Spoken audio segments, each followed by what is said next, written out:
últimos anos, testemunhamos um declínio assustador das liberdades individuais em nosso país. Governos corruptos se uniram para cercear nossos direitos mais básicos. A população está dividida em dois polos políticos, ambos conduzindo-nos à beira do abismo da decadência moral e econômica. A liberdade de expressão, outrora um direito sagrado, foi sufocada pela censura e pela perseguição daqueles que ousam desafiar o sistema. O direito à privacidade e ao livre pensamento foi violado em nome da suposta segurança nacional, transformando cada cidadão em suspeito perante os olhos do Estado. O farol da liberdade surge como um bastião de resistência, um farol que ilumina os caminhos sombrios da tirania e da corrupção. Nossa missão é clara: lutar incansavelmente para que as vozes do povo sejam ouvidas, para que a justiça prevaleça e para que os direitos individuais sejam respeitados. Chegou o momento de nos unirmos sob a bandeira do farol da liberdade, de transcender as divisões artificiais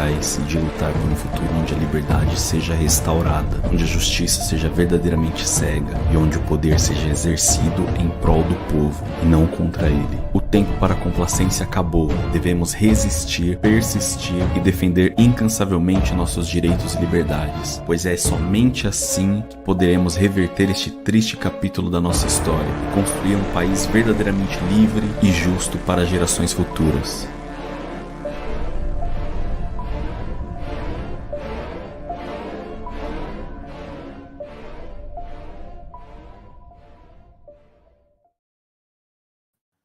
Boa tarde, queridos amigos aqui do Farol. Hoje, quinta-feira, dia 7, às 15h03, 15h02, 15h03 agora.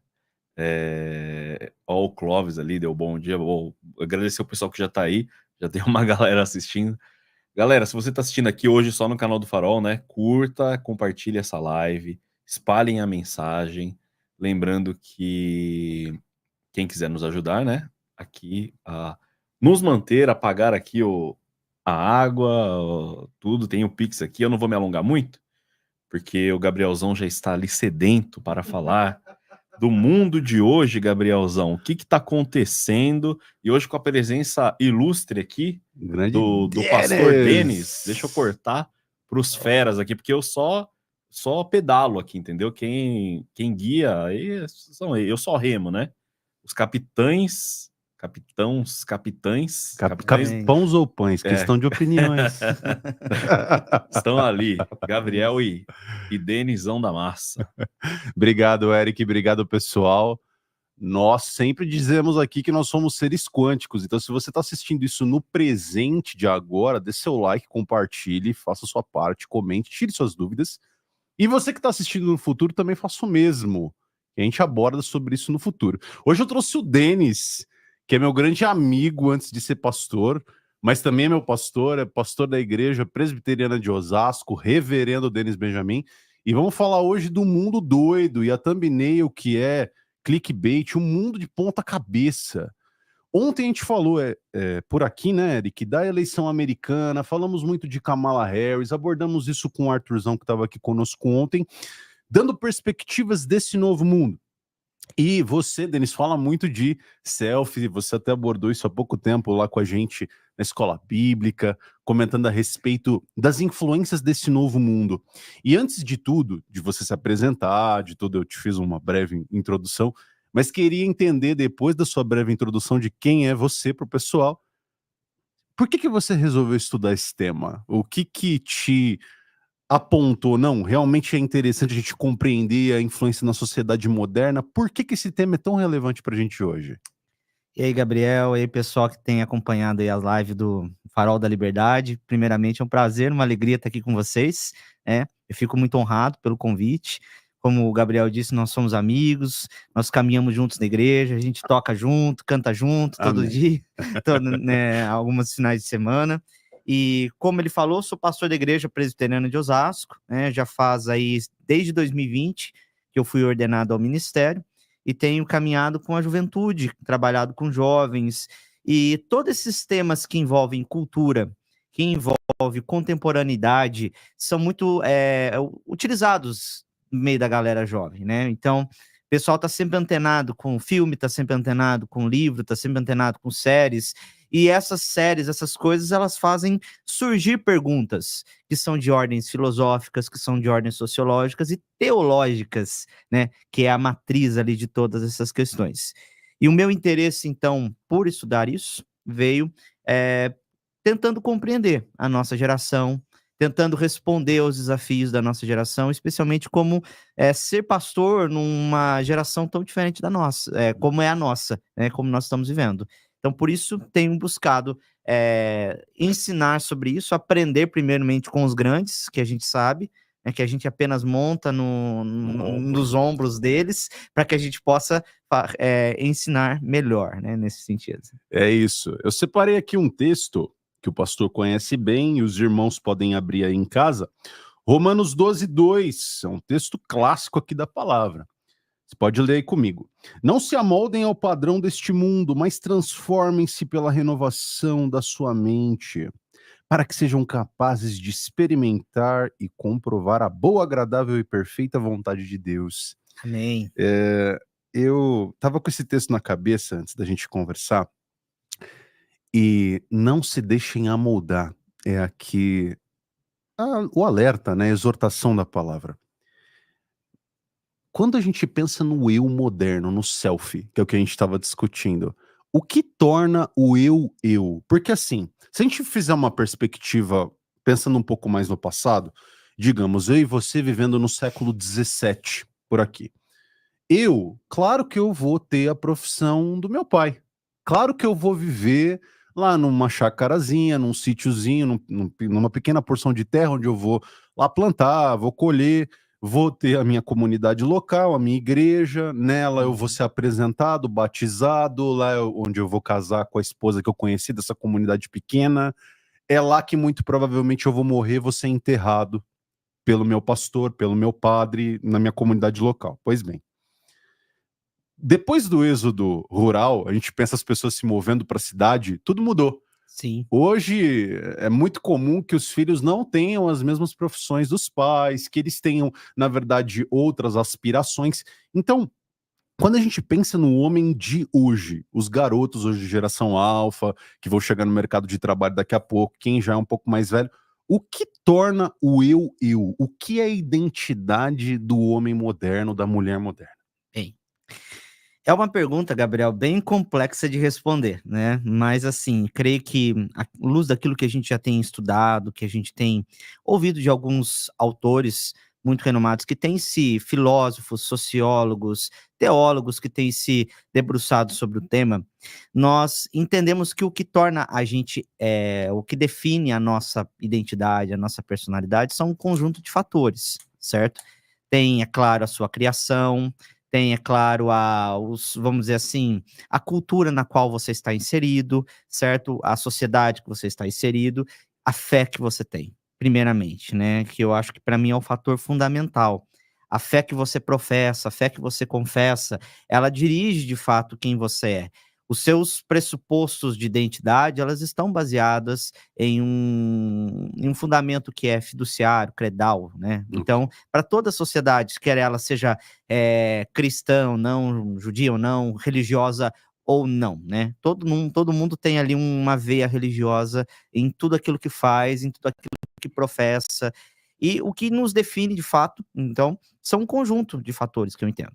Mas o mais preponderante disso tudo é aquilo que eu entendo como a palavra de Deus, certo? A palavra de Deus, ela define quem homem e mulher é. E não apenas para um cristão, nós entendemos, né? Apenas aqueles que se confessam cristão, mas de fato para todas as pessoas, vamos dizer, quem nós somos, né? Homem, mulher, criados à imagem e semelhança de Deus, e todo aquele relato que se baseia em Gênesis, por exemplo. Uhum.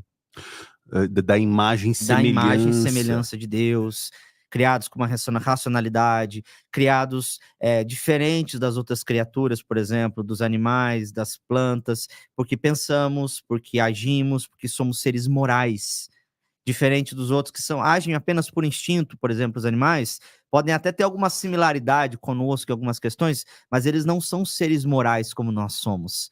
Fomos Exato. criados com uma lei moral, com uma definição do que é certo e errado, entendeu? Então, o que, de modo geral, nos define seria isso. Mas se tratando do homem moderno, do homem pós-moderno, se a gente pode usar essa linguajar, a gente vê um pouco diferente. Você já vê uma remodelagem desses conceitos, você já vê uma ênfase não mais na revelação de Deus, mas num sentimento que você tem, né? Aquilo que você sente, aquilo que molda o que você é. Por exemplo, você se define a partir da sua atração, você define-se a partir do que você sente em relação ao seu corpo, ao seu cabelo, à sua comunidade. Em vez de ser uma coisa que é nos dada externamente, hoje as pessoas elas tendem a pensar a si mesmo à luz do que imaginas dentro de si, entendeu? Uhum. Eu não sei se eu estou sendo mais compreensivo, porque Não, mas tá ótimo, tá ótimo. como que aquilo que você sente, aquilo que você é. Podemos dizer assim, se podemos usar em algumas palavras tão, né, nesse sentido, grosseiras. Entendi. É porque, assim, a gente pensa na era moderna muito baseada na psicologia, né? Sim, Até a analogia que a gente comentou antes. Você pensa, pô, no primeiro homem, um homem político, um homem social, um homem que surge ali na agricultura, um homem sim, de tratados, comércios, e aí depois surge o homem religioso, né? Depois você tem aquela questão do homem econômico. A gente conversou sobre isso. sim. E o último homem seria o homem baseado Psicológico, na né? psicanálise, o homem Terapêutico, terapêutico, né? exato. E aí você tem, assim, 4 linhas principais da psicanálise que surgiram naquela época com o advento da psicologia. Sim, Você tem o Freud, que é aquela questão da libido, principalmente, então o homem movido pelas suas paixões, principalmente sexuais. sim, Depois você vai ter a linha do Jung ali junto com ele, dessa questão dos arquétipos, que o homem passa por uma individuação pautada em arquétipos que existem na sociedade, né, que ele enxerga. Você vai também ter a linha ali do Ferenczi, que é aquela linha dos traumas, principalmente na infância, né, que sim, ele vai comentar, e tantas outras linhas terapêuticas, mas a linha do Freud, ela é uma linha que ela vence até a linha do Lacan, se a gente pensar, porque o Lacan é sim, muito baseado na linguagem, né, ou sim, seja, o homem olha para si mesmo como num espelho, né, sim. então ele tem uma projeção de si mesmo que é meio idealizada, né, Uhum. então a linguagem como uma percepção de signos e significados. Na verdade, quem vence é mais o Freud, né, É. na sociedade de hoje. Então, a libido movimentando a identidade do ser humano. E é interessante a gente observar isso, porque desde o princípio Paulo já fala isso, né? Uhum, Que nós não devemos nos mover pelas nossas paixões, né? E a ideia de paixões ali do grego mesmo, quando a gente vai ver, tá atrelada àquilo que a gente cobiça, aquilo que a gente deseja, aquilo que a gente sonha, entendeu? Não apenas em termos sexuais, como é mais ou menos o uso comum da palavra, mas também em termos de vida, né? De objetivo de vida, daquilo que eu quero ser na minha vida, a profissão, a riqueza que eu quero ter, essa questão da cobiça envolvendo dinheiro também, entendeu? Então, quando a gente olha para a sociedade sendo definida pelas suas paixões, é algo que a gente já vê desde a antiguidade, desde a queda, por exemplo. O homem, ele tende a se definir pelas suas paixões, ele tende a se definir pelos seus sentimentos, pela sua, né, dando vazão mais aos seus sentimentos. Embora a gente veja como, né, você mencionou aí a teoria dos homens do sociólogo, Philip Riffe, que delineou esse perfil de homens ao longo da história, nesse perfil histórico dos homens, mas a gente vê eles sempre se moldando pelas suas paixões, conforme a Bíblia nos mostra, né? E hoje, né, como você falou, ascendeu o homem psicológico, que diferente dos anteriores, eles viviam partindo de uma revelação que era dada para eles, aquilo que a gente chamamos, que Charles Taylor e até o Carl Truman, num livro dele, A Ascensão e o Triunfo do Self Moderno, vai falar de mimeses e poieses, termos filosóficos ali, né? Mimeses, a ideia de você imitar, de você receber uma ordem que vem da realidade, que é dada para você, e você se adequa àquilo, certo? E poiesis é a ideia de você partir do seu próprio sentimento, do seu próprio eu interno, modelar a sociedade de acordo com aquilo que você deseja. Então, nós vemos que os 3 perfis aí definidos pelo Philip Riffe, por exemplo, o homem político, o homem religioso e o econômico, eles eram muito baseados, né, ainda nessa questão daquilo que é dado, né? Por exemplo, um homem econômico, por exemplo, você recebe uma estrutura, você tem que levantar cedo, você tem que trabalhar todo dia para você se aposentar no final do dia. Então, a sua profissão é uma das coisas que mais definem quem você é. Você vê essa a ideia da economia, né, desse homem econômico envolvendo trabalho, dinheiro, né, sendo sobressaltando todas as escolhas que a gente faz na vida. A gente mesmo, acho que aqui no Brasil, viveu essa tensão. Quem que nunca, por exemplo, na sua adolescência, ficou naquela crise de identidade? O que eu vou ser da minha vida depois que eu sair estudando vestibular?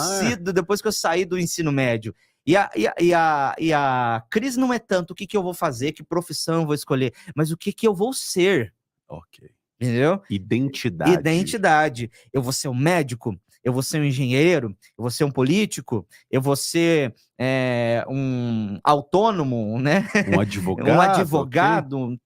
tantas profissões. Por quê? Porque nós fomos criados com a ideia, você é alguém partindo da sua profissão. Vai no interior. Ah, você conhece fulano de tal? Fulano de tal é filho do farmacêutico. Ah, do fulano que é farmacêutico, ou do Beltrano que é juiz da cidade, ou do fulano que é prefeito. Então você atrela muito a sua identidade ao que você faz, né? E essa ideia surgiu muito ali dentro da questão do homem econômico, né? Você tem que escolher com bastante precisão a sua profissão, porque ela não apenas vai trazer para você o dinheiro que você vai sustentar a sua casa, mas vai trazer a definição de quem você é. E quando a gente não sabe isso, pensa na crise de identidade que o pessoal passa. E procura psicólogo para poder fazer, né, teste vocacional, que é muito, né, válido, né? E procura profissionais, conselheiros para poder ajudar nessas questões, né? Então, você vê aí essa abordagem, né? Mas tudo por quê? Porque era uma coisa dada para você. E hoje, o que a gente olha para essa geração? O que a gente vê? É uma geração que não se define por aquilo que ela trabalha, certo? Tanto por aquilo que elas trabalham, não quero ser genérico demais aqui, não se define tanto pelo seu envolvimento político na sociedade, né? Tipo o cidadão que eu sou, né? Porque isso ainda é, né, os meus direitos enquanto cidadão, cívicos, não se definem tanto pela sua religião, vamos dizer assim, institucional, né? Você vê, né, um povo ainda que, né, normalmente no Brasil, que é um caso à parte, né, sui generis, eu falo, mas em países mais secularizados, hoje a religião é apenas uma questão assim, entendeu? É um artifício que você usa apenas em alguns momentos da vida, do ano, para casamento, para batismos, né? Ela não tem tanta relevância para a sua vida assim, né? Hoje o que a pessoa se define é pelo seu estado emocional. Entendeu? Por que hoje você vê tanto assim? Eu não sou psicólogo, claro, né? Eu, assim como, né, eu sou um pastor que estuda de tudo para tentar entender as coisas. Eu não sou aquele, né, especialista em dizer com propriedade as coisas. Mas por que você tem, assim, por exemplo, um código lá da psiquiatria que tem vários transtornos, né? Que é o CID, né? Tá crescendo cada vez mais, e só tá crescendo por quê? Porque hoje as pessoas, elas se definem pelos seus estados mentais, pelos seus estados emocionais, e isso define ela hoje. Por exemplo, uma pessoa, né, ela delineia o tempo que ela vai ficar no trabalho, não com nem o seu pai ou meu pai. Eu vou ficar aqui, eu vou aposentar aqui, eu vou receber uma plaquinha de 30 anos nesse lugar. Não. 2 anos para uma pessoa em determinado lugar, às vezes já é uma coisa assim, meu Deus, isso aqui eu já estou estagnado, eu já estou parado, eu preciso de perspectiva de vida, eu preciso ver como que eu estou me sentindo com relação a isso. Então, o sentimento hoje, ele tem uma relevância maior acima das outras coisas. Né? O que a gente percebe, você falou de homem econômico, tem até aquele drama da desvinculação, que é aquele conceito do Daniel Cohen, né? Que ele fala da perda de vínculos coletivos, ou seja, o nosso modelo de sociedade, de profissões, o tipo de capitalismo que a gente vive hoje, ele passa muito por isso, né? Perda de valor da moeda, inflação galopante, a pessoas revisitando profissões que tinham. Então, por exemplo, o que você estuda hoje na universidade, chega dali 2, 3 anos, aquilo já não vale mais de nada. Você tem que o tempo todo se atualizar para que você... Reciclar, né? A ideia, a palavra, né? Não sei se é utilizado hoje. Isso, reciclagem o tempo inteiro para que você tenha condições de executar a tua profissão no mercado. E isso gera uma constante desvinculação, ou seja, como as pessoas estão o tempo inteiro buscando crescimento profissional, prazer momentâneo, né, autoindulgência, elas acabam se desvinculando. E com isso, né, você perde muita força da comunidade. Sim. Então, por exemplo, quando a gente pensa nas comunidades principais da sociedade hoje, você pensa em sociedades voltadas ali para a questão política. Então você tem um fenômeno hoje dentro das igrejas evangélicas que é o nosso ethos, a gente já está lá dentro, não é de hoje, né? A gente foi apresentado o bebezinho na igreja evangélica e segue nessa até hoje. Sim. Mas o que você percebe? Teve um caso há pouco tempo atrás, eu não vou falar a denominação, mas o presidente de uma denominação impediu que certos membros ali da igreja não comungassem na Santa Ceia porque eles não votariam no Bolsonaro. Isso aconteceu há pouco tempo numa comunidade cristã grande, talvez a maior evangélica. E uma comunidade cercada em volta da política. Assim como hoje existem comunidades, a grande comunidade GLS, LGBT, que são comunidades fortes, que atuam nas redes sociais, que têm militância política. E o que acontece muitas vezes, a gente vê a perda da força da comunidade cristã. Então a igreja vai perdendo o seu papel de centralidade, de protagonismo, para de repente comunidades secundárias políticas, de ativismo social, como é a comunidade GLS, LGBT, enfim. E o que acontece com essa diminuição desse papel, você vai ganhando protagonismo secundário nesses outros. Então, às vezes, o jovem, ele vai perdendo a identificação com a comunidade local e vai se ligando em algum grupo político ou algum grupo ideológico que existe muito forte na internet hoje. Então, o que é um grande desafio hoje para a nossa comunidade? Por exemplo, foi feita uma pesquisa nos Estados Unidos que 30% das meninas adolescentes nos Estados Unidos se identificam como LGBT.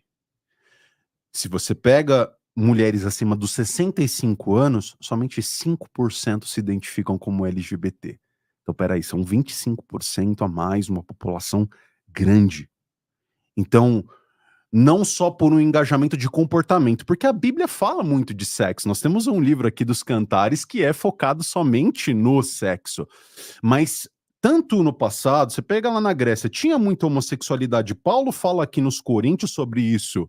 Né? Tinha até aquele termo Corinthianzetai, que é a pessoa que se comporta como um devasso, como alguém de Coríntios, né? Que é uma pessoa errática do ponto de vista sexual.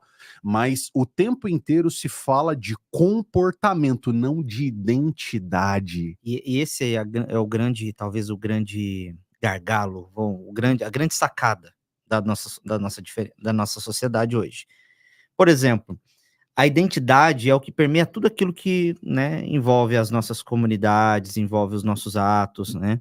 E as pessoas hoje, elas, quando você discorda da opinião dela, por exemplo, da orientação sexual que ela tem, ela não vai entender isso apenas como uma questão de discordância. E tipo assim, beleza, eu discordo de fulano, não gosto dele, mas ele é um ser humano criado em imagem e semelhança de Deus, tem todos os direitos que eu tenho, ele é vamos dizer assim, ele é um cidadão, ele tem que ter direitos nessa sociedade, ele precisa viver, ele tem direito a voto, todas as liberdades que eu tenho, ele também tem. Mas nós nos aplicamos o princípio da tolerância, entendeu? Aquela ideia, você vive aqui, você vive ali, tem coisas que nos separam, que a gente realmente, nós não vamos concordar, mas cada um vive dentro da sua questão ali, beleza. Mas não é isso. A questão é que quando você discorda hoje, você já não ataca mais a questão de tolerância, de viver pacificamente bem, aquela diversidade, vamos dizer assim, que é dita, né, que é falado, mas você ataca a identidade. Não deixar que alguém seja alguém. Por exemplo, se você discorda daquilo que eu me reconheço, então você está negando a minha existência. Não vou nem entrar naquela frase que todo mundo sabe aqui, né? Aquele que nega a minha existência, eu seria a resistência, alguma coisa assim. Exato. Entendeu? Por quê? Porque eles não encaram isso como uma questão de periférica, entendeu? Uma questão de menos importância. Não é uma questão central, é uma questão, né? Aliás, para eles é uma questão central, entendeu? Por isso que a gente vê isso. No livro também o Carl Trueman trabalha essa questão, né? Estamos falando de um livro aqui, né, gente? Depois a gente fala de que livro é esse para vocês. Isso. Mas a ideia é mostrar isso realmente, que as pessoas hoje, elas se enxergam, né? A identidade é o ponto central que define a sociedade. Se você não me reconhece como ser que eu me reconheço, então você está atacando a minha identidade, você tem que ser reduzido a nada. Você não pode ter lugar de fala, você não pode existir, entendeu? Vamos dizer assim, né? Você não pode, né, ter lugar de fala, lugar de atuação, de ação dentro da nossa sociedade, né? Isso. Uma coisa que é complicada nesse sentido, assim, a gente tem que saber que no Ocidente da Terra, você até comentou desse ponto, a igreja é um lugar de passagem para as pessoas, na maioria dos casos. Então o cara vai lá numa missa de 7º dia de alguém, ele vai no batismo de uma criança, ele vai num culto evangélico quando ele sabe que vai ter a Santa Ceia, que de repente é uma vez ou 2 por mês, para ele comungar, e vai ou numa cantata de final de ano, de Natal. Sim, de Natal. Exato. Então a pessoa, ela não tem, dentro da comunidade dela, igreja, amizades, proximidade com as pessoas. Na verdade, é um mero lugar que ele vai lá num culto uma vez lá por mês, talvez, na melhor das hipóteses. Só que dentro da noção cristã de imagem e semelhança de Deus, quer dizer, você não é governado pelas suas paixões, porque identidade, quando a gente parte para essa perspectiva, é ligado às paixões. Digamos, hoje a gente tem dentro lá do pessoal, né, da comunidade LGBT. Você vai ter lá uma pessoa que tem uma identidade X, só que ela tem um comportamento sexual Y. Não é necessariamente ligado uma coisa à outra. E nunca foi assim. Na verdade, é uma perspectiva nova. Só que como nós vivemos numa sociedade pós-cristã, de repente, para nós, é até necessário uma certa autocrítica, né? De como nós recebemos esses grupos hoje dentro da igreja, porque o que eu noto, tá? Muitas vezes a gente olha um adolescente, um jovem, que hoje é influenciado por redes sociais, que hoje é influenciado por essa mentalidade, e ele de repente chega num gabinete pastoral ou chega numa comunidade cristã e ele verdadeiramente está aflito, porque ele tem um drama de não identificação com o sexo que ele nasceu. Porque hoje esse é o drama dessa geração. E a gente acha que isso é meio bobinho, tende a subestimar. A gente trata com bastante, vamos dizer assim, né, frieza, né, Exato. às vezes, né? E não deve ser assim, né? São dilemas legítimos que a gente tem que tratar com toda a responsabilidade, com todo o temor, com todo amor, né? Acho que essa é a palavra que define, né? Uma pessoa que chega para você, ela realmente tem vamos dizer assim, uma luta muito grande em se identificar com o seu próprio corpo, com aquilo que ele é, né? Que aquilo que ele recebeu, né? Por isso a poiesis. Então é melhor eu me definir remodelar o meu corpo para eu me parecer com aquilo que eu sinto. Então, de que maneira que isso pode ser tratado, né? E eu acredito que a Bíblia nos ensina muito isso, né? De como nós podemos tratar. Ela nos dá princípios, fundamentos para tratarmos com isso. Eu acho que amor é o primeiro deles. Reconhecer, escutar, ouvir, receber, entendeu? E trabalhando verdades, né? Vamos dizer assim, na cabeça da pessoa. Por quê? Porque todos nós nos movemos por fundamentos, nos movemos por fé.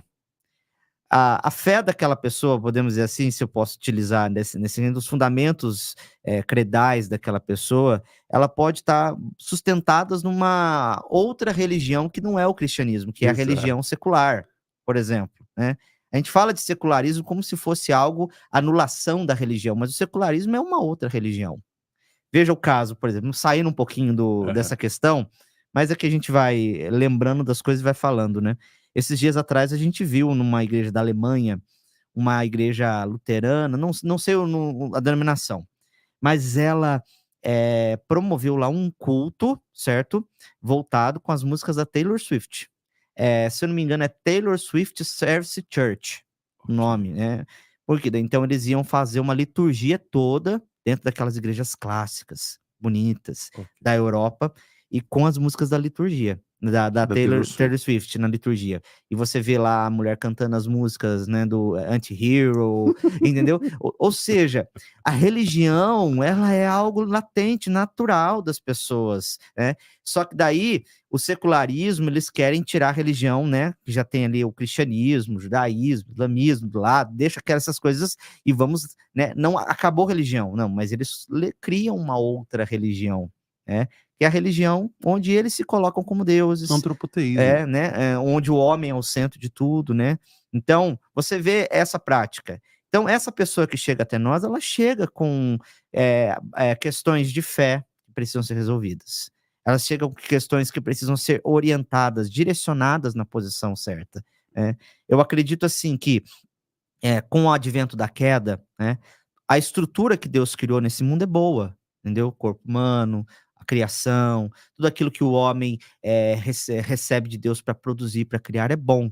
Só que a direção que ela tomou, né, é ruim, que foi a direção do pecado, né?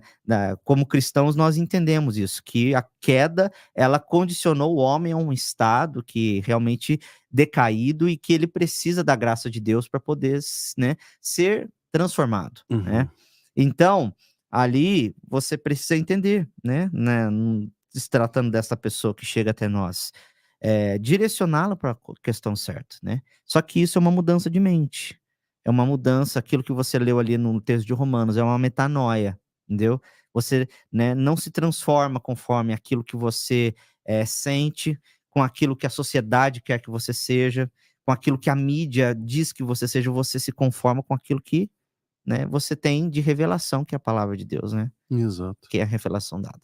Então, uma coisa que, assim, até interessante, a gente fala de muitas coisas que hoje existem, do ponto de vista tecnológico, que são ficção científica para mim, tá? Eu tava tentando achar algum outro termo, mas acho que esse é o mais adequado. Por quê? Quando eu penso hoje num Spotify da vida, ou num YouTube da vida, quando eu tinha, sei lá, 8 anos de idade, isso era inimaginável.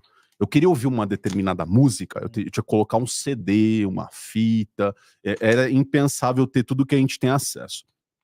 Quando a gente está hoje na beira do transhumanismo, nós vamos andar na sociedade daqui pouquíssimos anos com pessoas com próteses, implementos de chips no corpo que vão aumentar raciocínio, estender vida das pessoas. Isso tá na beira de acontecer. A gente vai ver isso talvez no nosso tempo de vida. E o que eu percebo, tá? A igreja, ela recebendo essas pessoas que hoje são trans, da comunidade LGBT, já tem uma certa dificuldade de recebê-la num gabinete pastoral e orientá-la. Olha, o que você tem sentido, a gente precisa da palavra, obviamente, para tratar essa pessoa, mas a gente precisa andar lado a lado com ela, claro. né? Ter amor, caridade por ela antes de tudo, não é? Porque talvez ela nem se achegue à Bíblia num primeiro momento. Na verdade, eu e você vamos ser a primeira Bíblia que ela conhece, que é a palavra de Deus agindo através de nós com amor, com receptividade, para que ela venha até a comunidade e aí tenha acesso à palavra na sua plenitude, numa revelação através do Espírito Santo e da leitura da palavra. Mas, falando de transhumanismo, falando de toda essa sorte de coisas, receberemos essas pessoas nos nossos gabinetes pastorais. E aí? O que a gente vai dizer? Como que a gente vai olhar para isso da perspectiva religiosa que nós temos? É complicado, né? É um cenário assim que a gente já encontra dificuldade nas coisas mais, vamos dizer assim, mais naturais, mais, né, vamos dizer assim, você receber um diferente dentro da igreja, por exemplo, né? Antigamente, né, quem tinha tatuagem era visto como, né? Receber uma pessoa como tatuagem ali era uma coisa, né? Para algumas, pra dentro das igrejas, né? Era difícil, né? Então, como que a gente trata? Tratando todo mundo como imagem e semelhança de Deus, entendeu? Você tá recebendo ali uma pessoa que é a imagem e semelhança de Deus, mas também que tá num estado de queda, de pecado, no sentido assim, né? Ele sofre os efeitos da queda. E ele precisa do evangelho de Cristo para que ele possa amoldar a sua vida, definir a sua identidade de acordo com o evangelho de Jesus, né? De acordo com aquilo que a palavra de Deus ensina. Só que isso não acontece num piscar de olhos, né? Não acontece num passe de mágica. A gente, por exemplo, a gente pode aplicar muitos exemplos, pessoas que vêm da comunidade, né, LGBTQIA+, pessoas que realmente, vamos dizer, se converteram. Eu vi um vídeo de um testemunho de uma pessoa que era transgênero, por exemplo. Ele fez todas as adaptações de corpo, né? Aí ele se converteu. Ele entendeu a verdade do Senhor ali na palavra, e ele entendeu que ele era homem, não era mulher. No caso, foi um homem, né? No caso, nesse sentido. Só que daí ele já tinha trabalhado o corpo dele todo. Ele já tinha remodelado o corpo dele todo para se parecer uma mulher. E como que faz? Ele foi recebido, acolhido dentro da comunidade de igreja, né? Ele entendeu, né, o que ele é de verdade. E uma das coisas mais belas que eu ouvi da boca dessa pessoa, né, foi que o que eu sou é definido por aquilo que está na Bíblia. Deus me criou homem, macho, fêmea, nesse sentido. Ele me criou macho, homem. Então, eu realmente me defino por aquilo que a Bíblia diz de mim, que eu sou, né? Agora, quanto ao meu corpo, as escolhas que eu fiz, elas não podem ser mudadas mais. Mas eu creio que na eternidade, né, pensando numa questão escatológica, quando Cristo falou, eu vou receber um novo corpo. Um corpo definido conforme o corpo de Cristo. Então, o que ele entendeu e o que a igreja, os pastores deles tiveram ali de sensibilidade? É para entender que o evangelho é para todas as pessoas, seja elas com as mais transtornos, identidades, que elas venham até nós, mas é o evangelho que modela, é o evangelho que transforma, é o poder do Espírito Santo de Deus que muda as pessoas, e nós temos que ter o quê? Paciência. Então, eu acredito que esse exemplo aplique-se a essa pergunta que você falou. Como que a gente vai receber? E daí? Nós temos de pensar o quê? Nós temos de receber todas as pessoas e caminhar com elas dentro do evangelho. Partindo do momento que elas caminham, elas recebem, aceitam o evangelho, querem viver de acordo com isso, os outros passos vão sendo dados posteriormente. E aquilo que elas eram não vai fazer tanta diferença, vamos dizer assim, né? Porque a gente se define por aquilo que a gente é em Cristo, né? Eu preguei domingo em um texto muito maravilhoso da Bíblia, que é Efésios 2. Quando Paulo fala lá no começo da natureza, mas vocês eram, né, estavam mortos nos seus delitos e pecados, vocês estavam vivendo de acordo com este mundo, com o curso deste mundo, com o curso do príncipe da potestade do ar, que atua nos filhos da desobediência. Vocês estavam presos às paixões, né, que nós estávamos vivendo desta maneira, mas Deus, de acordo com a sua bondade e misericórdia, entendeu? Que ele tanto nos amou, né? Ele nos transformou, né? Realmente nos tirou dessa condição em que nós estávamos, nos colocou como vivificados em Cristo, ressuscitados em Cristo e assentados com Cristo nas regiões celestes. Veja a mudança de identidade que acontece, e essa mudança de todo cristão. De todo pecador. De todo pecador, porque todos nós estamos nessa situação, né? A gente, né, eu posso puxar uma sardinha para minha brasa aqui, né? Uma brasa para minha sardinha, na verdade, que a gente é calvinista, a gente pensa nisso, né? Que toda a humanidade está igualmente em um estado de pecado. Todos nós estávamos como filhos da ira de Deus, mas aprove a Deus escolher e nos tirar dessa situação, dando-nos uma nova identidade. Então, eu acredito que essas pessoas precisam também desse reconhecimento do evangelho. Tanto para qualquer época, desde a época de Paulo até os dias de hoje, o que as pessoas precisam é do evangelho. Elas precisam de Cristo. E é nisso que a igreja tem que se concentrar, em receber essas pessoas e trazer a elas o evangelho. Exato, exato. Eu estava vendo há pouco tempo atrás um sermão curto. Eles fizeram um corte de um sacerdote ortodoxo na Austrália. E ele comentando no púlpito assim da igreja e comentando, olha, a igreja de Jesus Cristo é sobre esse queridinho aqui. Aí ele tinha uma cruz na mão com Cristo ressuscitado. Aí ele tinha assim, ó, é sobre esse queridinho aqui. A todo momento que a gente se desvia desse queridinho aqui, a gente deixa de pregar o verdadeiro evangelho que alcança as pessoas. Na verdade, essa palavra aqui que nós temos na mão, um grande privilégio, né? Eu até estava falando isso com um outro irmão católico faz umas 2 semanas, né, Eric, que a gente conversou, e ele comentando assim, a respeito do quanto a gente vive aqui no Brasil, especificamente, um evangelho Nutella. Por quê? Se a gente for para a Ásia, para África, em muitos lugares, ou para o Oriente Médio, são lugares de hostilidade à fé cristã, plena hostilidade. Você pode ser morto, você pode ser preso, perseguido pela tua fé. Se você tá lá no Nordeste da África, lá na Nigéria, se você se converte, o Boko Haram vai te matar. É uma certeza que você tem. No entanto, as pessoas ainda confessam. Por quê? Pela palavra de Deus, pelo evangelho. Isso aqui é vivo, isso aqui tem poder.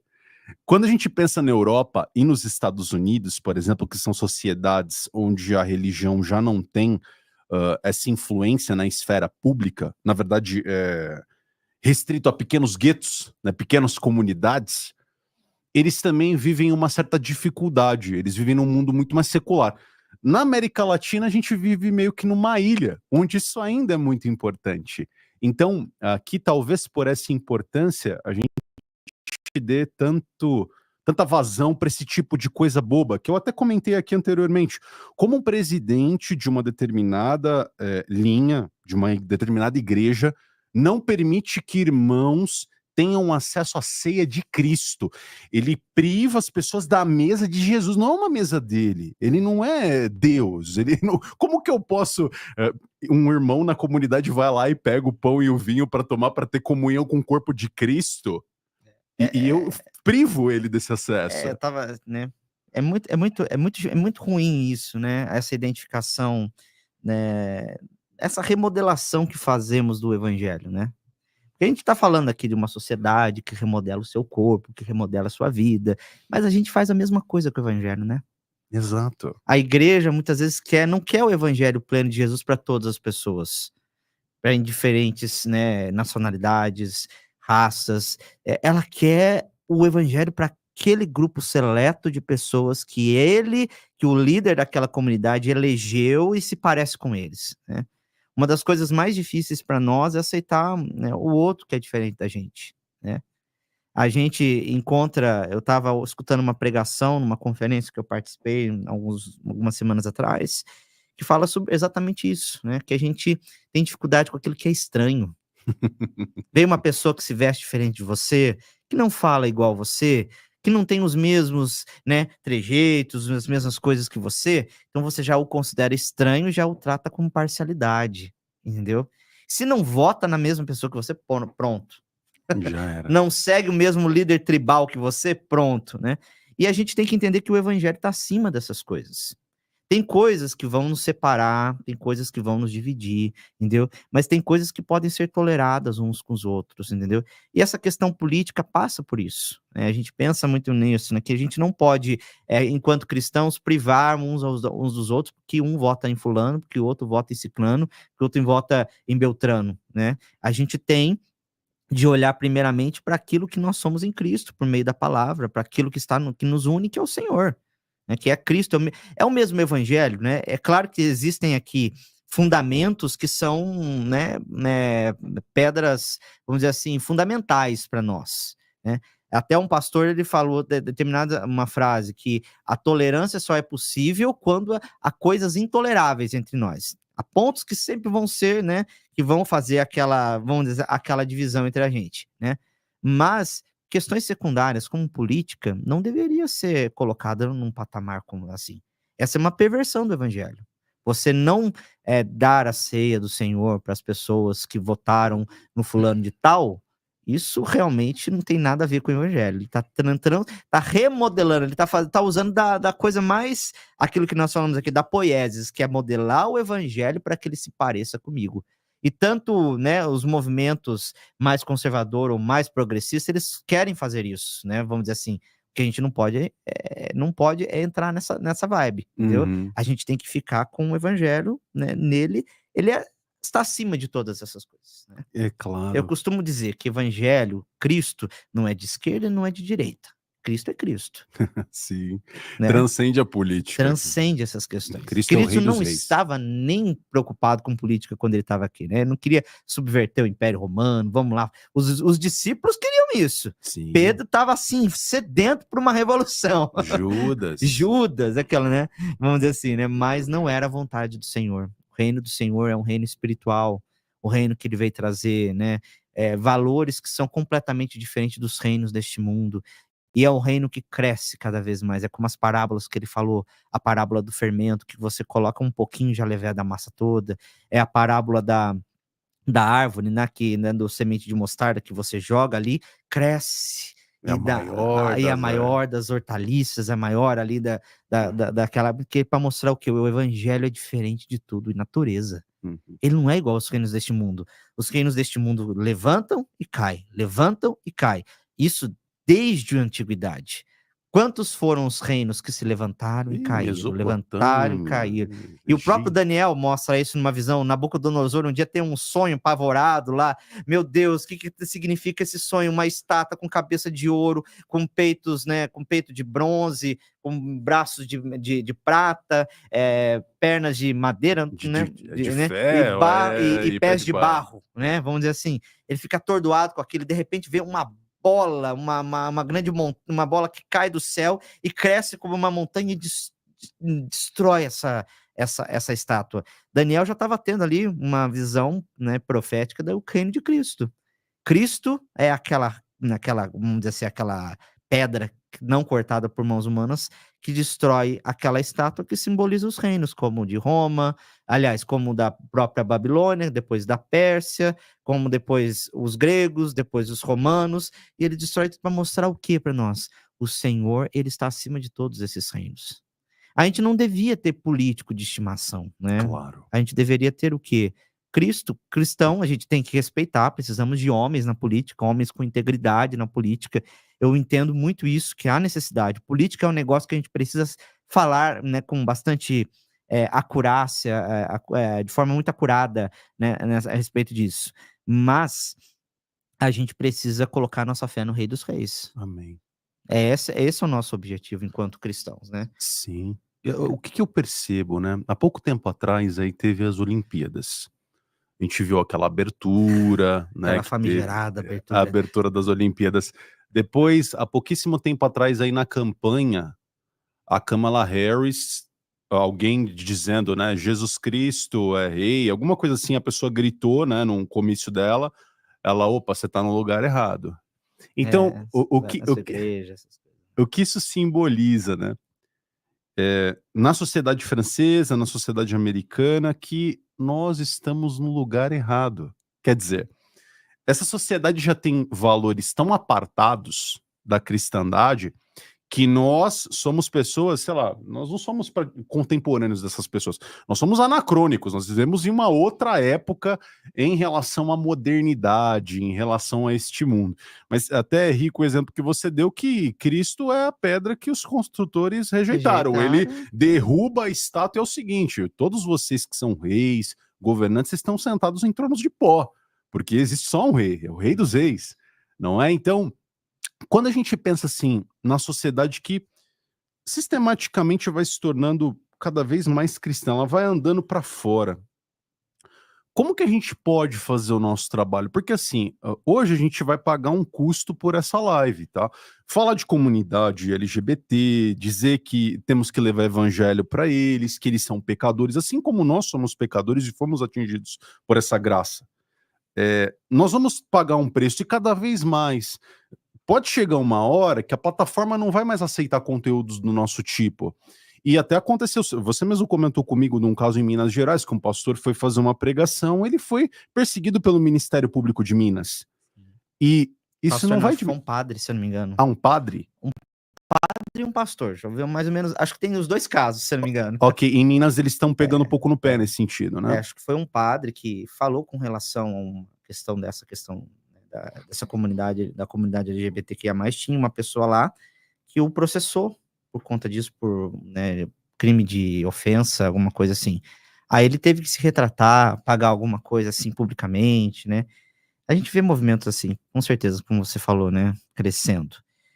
O que eu acho, Gabriel, isso aqui é uma posição minha. A igreja vai ter que aprender a andar na clandestinidade. Veja a igreja da China. A igreja que mais cresce no mundo é a igreja chinesa. Eles falam, né, alguns estudiosos, porque é uma igreja, né, que cresce realmente na clandestinidade.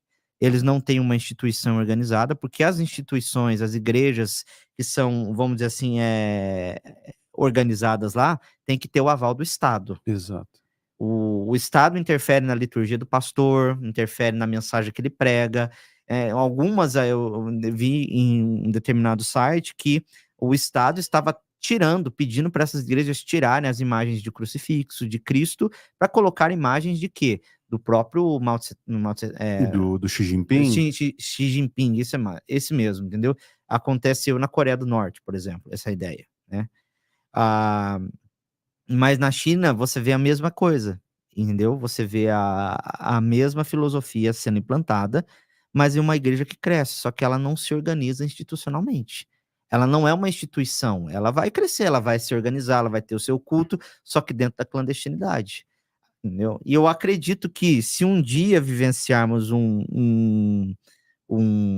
uma situação semelhante, vai ser assim. Por exemplo, hoje a igreja, para ela funcionar, ela precisa do cartório. O cartório tem que aprovar a ata da assembleia, entendeu? Para que as contas no banco da igreja funcionem, de qualquer instituição religiosa. E se um dia lá, assim, olha, vou ter que acrescentar no estatuto de vocês, estatuto social, que vocês têm de ser obrigados a receber qualquer pessoa de qualquer orientação sexual, identidade de gênero, e vocês têm de ser obrigados porque vocês estão debaixo da Constituição brasileira. É uma suposição. Okay. Hipotético. Tá? Hipotético. Nós temos outras questões constitucionais que nos respaldam nessa questão, graças a Deus, ainda, né? Por enquanto. Mas, se acontecer uma situação assim, então a gente nós não vamos ter mais conta em banco, a gente não vai ter mais, a gente vai ter que procurar outros meios de poder vivenciar. Porque se a gente precisa da legitimidade do Estado nesse ponto, que vai, né, contra aquilo que nós cremos, então a gente não vai mais agradar o Estado. É aquilo que Paulo nos diz. Paulo nos diz que nós devemos receber as autoridades como levantadas pelo Senhor, dar a elas honra, respeito, pagar os impostos, tudo direitinho. Mas, como um texto da Bíblia ele precisa ser lido à luz de outros também, Atos nos diz, nós vamos obedecer se você está querendo que nós deixemos de pregar a Deus, mais importa obedecer a Deus do que aos homens. Exato. Entendeu? Então, assim, tem que ter esse nível, essa sensibilidade. E quando chegarmos lá, a igreja vai ter que se reorganizar de outras maneiras. Né? Por isso que a igreja não é tanto uma instituição, né? Ela é um organismo vivo. Ela é uma instituição, tá? Não sou contra a instituição de igreja, não. Não sou nós estamos, né, numa instituição, a gente é. Eu sou, né, a gente precisa estar comungar, ser membro de uma igreja, ter vinculado ali, membresia, entendeu? Tudo certinho, formal, do jeito que nós precisamos. Mas a igreja é maior do que isso, a igreja são pessoas. É o grupo de pessoas que se reuniam, como era lá nos dias de Paulo. Eles não tinham aval do Estado para se reunir. E eles continuavam se reunindo e a igreja só crescia. Né? Você pode perceber, na China, o Estado não dá aval para as igrejas, mas eles continuam se reunindo e a igreja cresce. A igreja cresce apesar da perseguição, apesar da opressão. É aquilo que Jesus disse lá em Mateus 24. Você vai ver grandes sinais ali da minha volta, que é terremotos, sinais cosmológicos em vários lugares, o amor de muitos se esfriando, apostasia da fé. Você vai ver opressão, perseguição se levantando, né? Vai ver aparecer aí o anticristo no final das contas. Mas enquanto isso, o evangelho do Senhor vai conquistar todos, né? Vai crescer. Paralelo a isso, o evangelho cresce. Então, o Senhor, a obra do Senhor vai continuar do mesmo jeito. Nós precisamos apenas quando chegarmos lá, entendermos de que maneira melhor nós vamos funcionar nesse sentido, né? Não, é um receio que a gente acaba, né, tendo muitas vezes, mas não é preciso ansiedade nesse sentido, né? Foi mais uma observação no sentido de, assim, olha, vai chegar. Vai chegar. É invariável, não tem A como. perseguição, a igreja ainda, hoje nós falamos de perseguição do passado, mas a igreja é mais perseguida hoje do que era no passado. Você pega determinados países onde você não tem liberdade religiosa. 4.000 cristãos foram mortos esse ano no mundo. Então, e ninguém fala esse tipo de 2024. coisa. Então, é um número expressivo de cristãos, sem contar aqueles que nós não conseguimos que, né, tem países que não têm acesso, por exemplo, como Coreia do Norte, que é tudo velado, né, por baixo dos panos. Então, a igreja continua sendo perseguida, a igreja continua sendo sofredora, mas a nossa igreja aqui do Ocidente, né, que ela precisa de fato, né, ser renovada pelo Senhor, né, ser vivificada pelo Senhor, e isso um dia vai chegar até nós. Não sei, temos uma ideia pelos meios de quem, né, Satanás vai nos perseguir, mas as portas do inferno nunca vão prevalecer contra a igreja. Amém. Né? Amém. E é interessante essa imagem das portas do inferno, não sei se vocês veem, né? As portas, às vezes as portas do inferno lá, a gente, né, às vezes é a igreja, você imagina aquele monte de demônio contra a igreja, mas na verdade é a igreja com aquelas ideias, aquelas troncos medievais, sim, batendo na porta, batendo na porta, assim, entendeu? Para poder arrancar almas de lá, entendeu? É mais ou menos, a visão é contrária, né? Exato. Então a igreja adentrando esses lugares e crescendo. Podem perseguir, vai haver perseguição, mas não vão conseguir calar a voz do Filho de Deus. Né? Isso a gente tem certeza. Amém, amém, amém. Muito legal. Eric, pessoal aí mandou alguma questão? Bom, tem algumas perguntas, mas tem algumas observações minhas também. Cara, mande bala, meu amigo. Vocês falando aí, e etc, etc. Cara, tem muita coisa. Uma delas, por exemplo, é que vocês comentaram na China, por estar sendo difícil, a igreja está crescendo. Será que essa facilidade de ser cristão hoje não acaba prejudicando um pouco como eu posso dizer, a fé do jeito que ela deveria ser? Não sei se posso falar do jeito que ela deveria ser, porque, por exemplo, vou fazer um paralelo aqui. No regime militar aqui na época da ditadura, os artistas, eles eram muito oprimidos, certo? Uhum. Isso os forçava a fazer músicas, acho que, sei lá, a última vez que a gente teve músicas aceitáveis no ponto de vista poético no Brasil, foi quando a repressão era maior. Será que o cristianismo... Porque, por exemplo, hoje é fácil ser cristão, Sim. certo? Deus não pede para você, ficar 40 anos no deserto aí, ou mata seu filho, ou, putz, vai morrer sua família. E até eu separei uma pergunta aqui que o Nietzsche tá sempre aí. Grande também, Nietzsche. Né? Olha só, quem diria... Sempre ele. Porque ele fala assim, já uma outra, né? Tem essa da facilidade, que é uma ideia que eu tenho. Eu acho que hoje em dia tá muito fácil você ser cristão. Não sei se isso é uma vantagem ou se é uma desvantagem, no ponto de vista que qualquer um abre uma igreja, aí é o evangelho de acordo com o que quer. Quero falar disso, só sigo o que me interessa. Eu sou gay, então eu vou para a igreja dos gays, a igreja dos travestis, a igreja dos macumbeiros.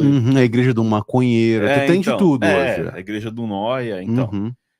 E aí, eu não sei se isso acaba prejudicando mais do que ajudando.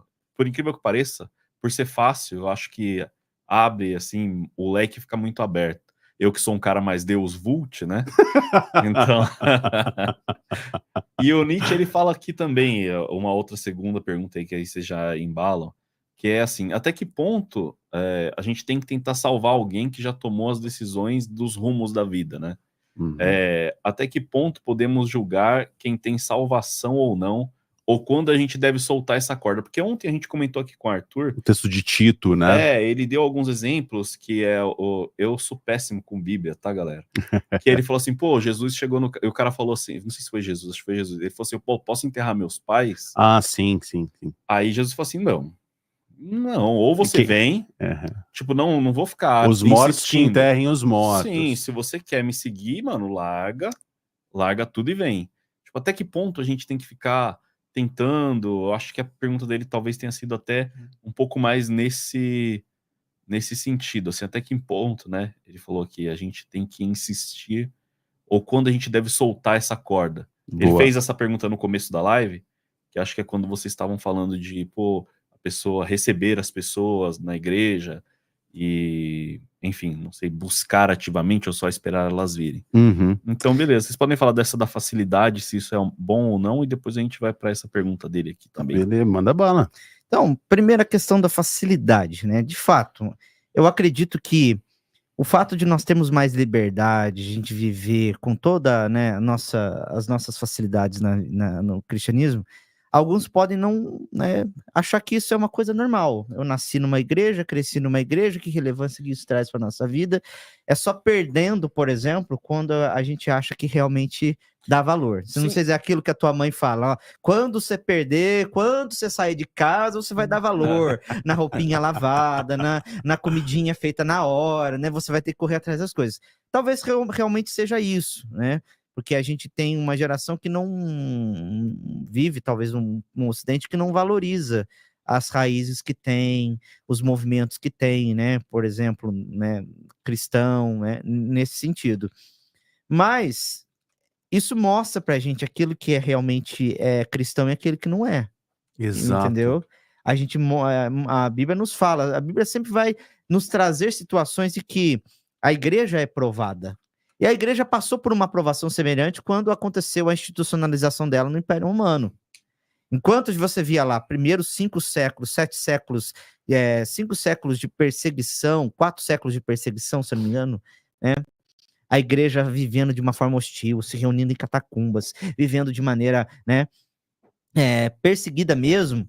Você vê depois da institucionalização dela, com Constantino, né, com o Edito de Milão, que foi editado, né, antes dele, depois dele também, a igreja passa a ser igreja oficial do Estado, né, por um outro imperador, né, aí você vê a igreja crescendo economicamente, uma igreja ganhando espaço na sociedade. Ser cristão é um momento, a coisa mais importante agora. Se os imperadores são cristãos, todo mundo tende a ser, aquela ideia do homem político que a gente estava falando, né? Então a gente vai sendo definido por aquilo que a polis vai nos dando, né? vai nos definindo. E você olha para essas circunstâncias, você vê que a igreja foi perdendo a sua, né? Foi se entregando a algumas práticas que não são bíblicas, que não foram realmente fundamentadas na palavra, mas fundamentadas nos pensamentos, nas práticas comuns das outras pessoas. E ela foi perdendo um pouco a sua identidade nesse sentido, certo? E você vê, então, que muitos deixaram, muitos saíram, romperam com a igreja. E onde que eu quero chegar nessa situação toda? A gente pode participar de um movimento parecido hoje, né? Quando a igreja começar a ser perseguida, quando a igreja começar a sofrer mais cerções, vocês vão mostrar mesmo aqueles que são realmente, aqueles que não são da fé, né? Aqueles que vão verdadeiramente continuar com ela até o fim, né? Que não estão apenas pela aparência, pelas indumentárias, que não estão apenas pelos templos, ou pelas coisas que vêm, porque às vezes o compromisso que as pessoas hoje, que os evangélicos têm com as igrejas, é apenas por uma questão conveniente, uma questão de satisfação das minhas próprias necessidades. É muito mais, vamos dizer assim, poieses do que mimeses, do que aquilo que a gente falou. Porque eu me sinto bem aqui, porque eu me sinto melhor assim, então acaba sendo desta forma, né? E realmente, num momento de perseguição, essas pessoas podem ser mais, vamos dizer assim, pensar realmente se eu sou cristão ou não sou. Será que realmente eu estou aqui por causa de Cristo ou por causa daquelas coisas que são apenas aparentes ou externas, né, que não fazem muito sentido para mim, não fazem muito sentido, né, para mim enquanto pessoa. É que assim, eu percebo, desculpa, não, pode. É que hoje em dia a pessoa ela não está disposta a mudar o cabelo pra ir pra igreja, entendeu? Não, Tipo assim, eu não vou mudar nada em mim, eu quero achar uma que se igreja pareça que comigo. se pareça comigo. Eu não quero mudar o meu cabelo, eu não quero mudar a minha vestimenta, eu não quero mudar as minhas baladas no final de semana, a minha vida promíscua e etc. Eu vou procurar e ela vai achar. Claro, E mas ela vai achar a igreja baladeira. Mostrei pro Gabriel esses a dias. casa, né? Eu não sei, é alguma coisa assim. Tem uma igreja que, cara, eu vi no Instagram, parecia a entrada parecia a entrada de um bordel.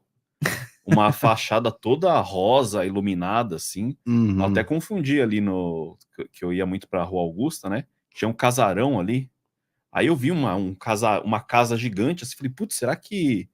E tava escrito assim, só quem entrou sabe o que acontece lá dentro. Nossa, Deus. Assim, dentro... Não, eu Era uma igreja. Eu mostrei pro Gabriel, era uma igreja. E aí eu falei, pô, aí é baladinha, é fumaça, aquelas luzes... Strobo. E aí falei, putz, a pessoa, ela não tá disposta a... Puta, eu não quero largar minha vida de balada, entendeu? Eu quero que a balada vire a igreja. E ela vai Exato. achar. E vai achar. Por quê? Porque a nossa sociedade é isso que nós falamos. Em vez dela se adequar ao mundo que é dado para ela, a realidade, o que é o culto? Você vai procurar, a Bíblia vai mostrar para você o que é o culto cristão. O que é ser igreja? A Bíblia vai mostrar uma forma para você. Dentro dessa forma você tem liberdade, certo? Mas não, eu não quero essa forma que me é dada. Eu quero construir uma forma que se pareça comigo. Uhum. É a ideia da poiesis. Eu vou modelando a sociedade, ou aquilo que o Philip Rieff fala de atitude analítica. Eu quero transformar a sociedade num reflexo daquilo que é o meu interior, para que eu tenha validação, para que eu tenha reconhecimento e pertencimento. E as pessoas, os evangélicos, são os que mais fazem isso com a igreja. Porque você não basta estar numa igreja onde a palavra de Deus é pregada, onde você tem um culto bem orientado, certo? Bem conduzido biblicamente pelos princípios. Não, tem que ter todas essas indumentárias. Pirotecnia. Tem que ter fumaça, parede preta, tem que ter... Eu vi até de uma igreja que estava sincronizando a música com alguns passes, algumas apresentações de circo, por exemplo, entendeu? De coisa dentro da igreja, entendeu? Por quê? Porque ela tem que satisfazer o meu desejo. Não é você se modelar conforme a palavra de Deus, você tomar a forma da palavra do Senhor, mas é você querer trazer o teu desejo, a tua satisfação para a igreja. E como nós temos um monte de pastores que entenderam, né, a sacada da galera, que eles usam isso para poder o quê? Então, faturar em cima, para poder fazer, né, satisfazer e ganhar o seu público, né? O Brasil, eu vi, quando eu estava falando com o Daniel aqui, o Daniel Ferraz fez um podcast conosco, ele citou uma passagem do Leandro Carnal, que ele falou que no Brasil, de hoje isso está mais latente, mas sempre foi o self-service da fé. Sim. Então, por exemplo, o católico no passado, ele era católico, ele também era espírita, ele também ia numa mesa de umbanda, ele levava uma arruda, ele fazia uma simpatia para determinada entidade, e ele ia pegando ali o sincretismo, né? Ele vai pegando várias coisas para fazer a sua própria fé. E hoje, dentro das igrejas evangélicas, o exemplo é a mesma coisa, não muda nada, tá? Até o próprio Eric citou aí, levar uma balada para dentro da igreja, você comentou circo, pirotecnia, tem aquelas coisas lá, tem até aquele meme, né, que o pessoal compartilha bastante, que é um pastor que ele sai voando uns cabos de aço, assim, no meio do culto. Então, tem essa noção do self-service da fé, mas... O que eu acho o que me incomoda nesse sentido, tá? Fora toda essa questão de indumentário, de que o culto não é feito para isso, é justamente você pensar que o culto ele tem que te servir de alguma maneira. Ele tem que estar lá, por exemplo, eu vou lá, levanto a minha mão. Se eu não me sentir bem, se eu não sentir o Espírito Santo falando comigo, então vou mudar de igreja. Exato. Eu vou sair daqui porque eu senti que o Espírito Santo fala mais comigo lá do que aqui. Exato. O pessoal, assim, na Bíblia não tem um parâmetro, por exemplo, eu sou cristão, quer dizer, eu levantei a mão em um culto, ou eu fui batizado em uma igreja católica, passei pela catequese, fiz minha primeira comunhão, ou passei por uma sala de catecúmenos, tive o meu batismo também, agora eu sou membro de uma igreja. Não. Na verdade, o que aponta, né? Ele até citou o Nietzsche, você comentou dos frutos, né? Como que a gente testa um verdadeiro cristão? Quem responde essa pergunta? Você pensa, são os frutos da árvore mesmo. Cristo fala disso, pelos frutos os conhecereis. Uma das coisas que eu acho maravilhosas no Evangelho é aquela ideia de que Deus faz a obra e a responsabilidade do homem não é anulada. É aquela ideia que na teologia a gente fala do paradoxo entre soberania divina e responsabilidade humana. Qual que é a nossa responsabilidade? Respondendo à pergunta do Nietzsche. A nossa responsabilidade é sempre pregar, anunciar. A gente mesmo não salva ninguém. A gente não é redentor de ninguém. O único redentor é Cristo. Nós carregamos a mensagem que salva. Nós somos portadores que vivem a mensagem, que pregam a mensagem que salva. É ela que transforma vidas, certo? E enquanto nós vivemos, é nosso dever enquanto igreja. A principal função da igreja é essa. A principal missão, a missão da igreja é proclamar, é falar, é anunciar. Então, enquanto instituição ou enquanto igreja particular, na pessoalidade, nós temos essa responsabilidade de falar, de anunciar. Mas existe a liberdade da pessoa. A pessoa, ela pode receber ou ela não pode receber. A partir do momento que ela não quer, diz assim, eu não aceito, não quero isso é uma coisa para você, não é coisa para mim, eu continuo nessa verdade, você pode continuar nessa verdade, como é o nosso relativismo de hoje, né? Você vive a sua verdade, eu vivo a minha, entendeu? Então, cada um segue se tolerando. Assim, beleza, entendeu? Se você não quer, se você não está disposto, né, a caminhar, porque o discipulado de Cristo exige um custo. Ele tem a gente tem que calcular bem o que ele exige de nós. Vocês estavam falando da passagem aí de Tito, estavam falando do custo que envolve o discipulado, né? Ou seja, você tem que deixar pai e mãe por amor de mim, ou seja, você tem que me amar mais do que você ama os seus familiares.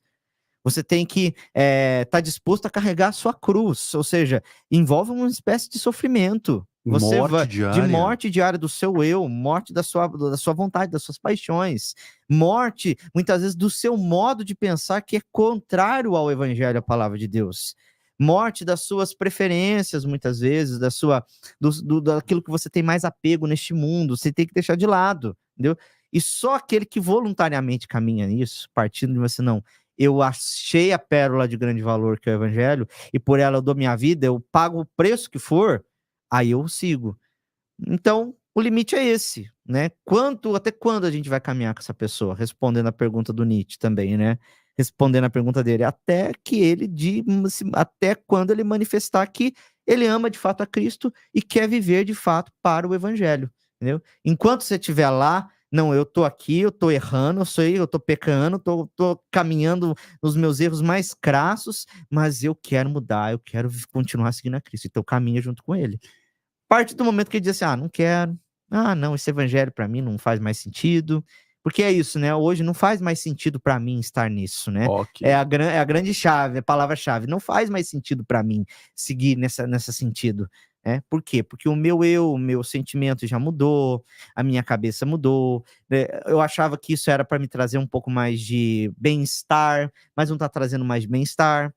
E quando o evangelho deixar de trazer bem-estar para a pessoa, elas partem. Se você chega numa igreja dessas que tá cheia de luzes, aparatos, não são todas, tá? Tô sendo genérico, generalizando de novo. Mas se você chega numa igreja dessas, entendeu? E quando você começa a pregar o evangelho, assim, olha, existe um preço para pagar, existe um custo. Você não tá aqui por causa da luz, por causa do louvor, por causa da música que te leva a momentos de profunda reflexão, de sentimento. Você tá aqui por causa de um Deus que você serve.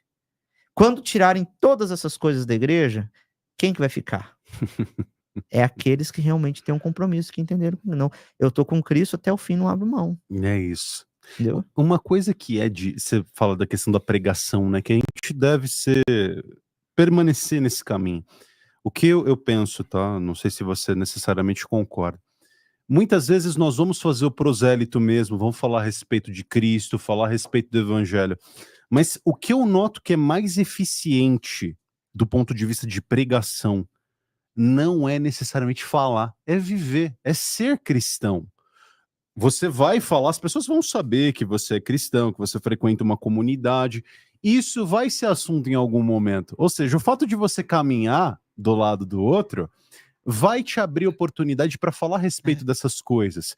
Porque a vida acontece, os problemas chegam, a gente não precisa ir atrás, né, meu? O sofrimento não é só uma encravada, a vida vai acontecendo. É interessante, Gabriel, porque assim, sempre quando a Bíblia fala de pregar o evangelho, ele nunca desassocia a pregação da vida.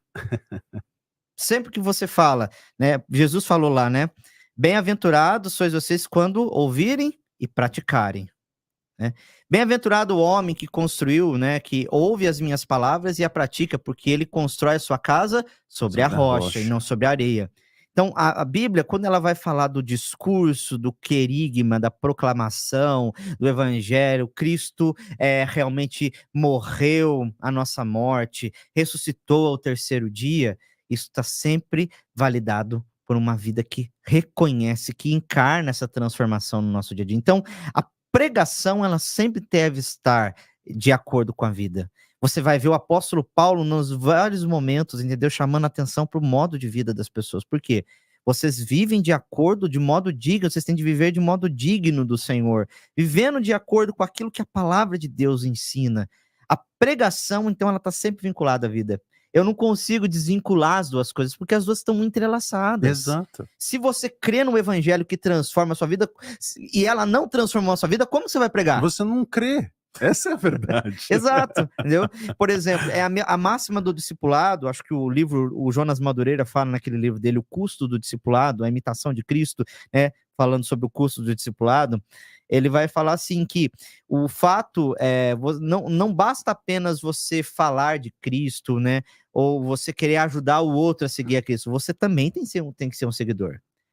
Para você ajudar o outro a seguir a Cristo, você tem que seguir a Cristo. É uma coisa que pressupõe a outra. Você quer ajudar o outro, né, a seguir a Cristo, mas você não é um discípulo de Jesus? Não dá. Ser de meus imitadores, Exatamente. como eu sou de Cristo. Então, para mim, pregação está sempre vinculado. Está sempre vinculado com a sua forma de vida, né? E a gente tem um outro fator, né? A gente fala sempre nessa questão sociológica também, que o Brasil é um país sui generis, né?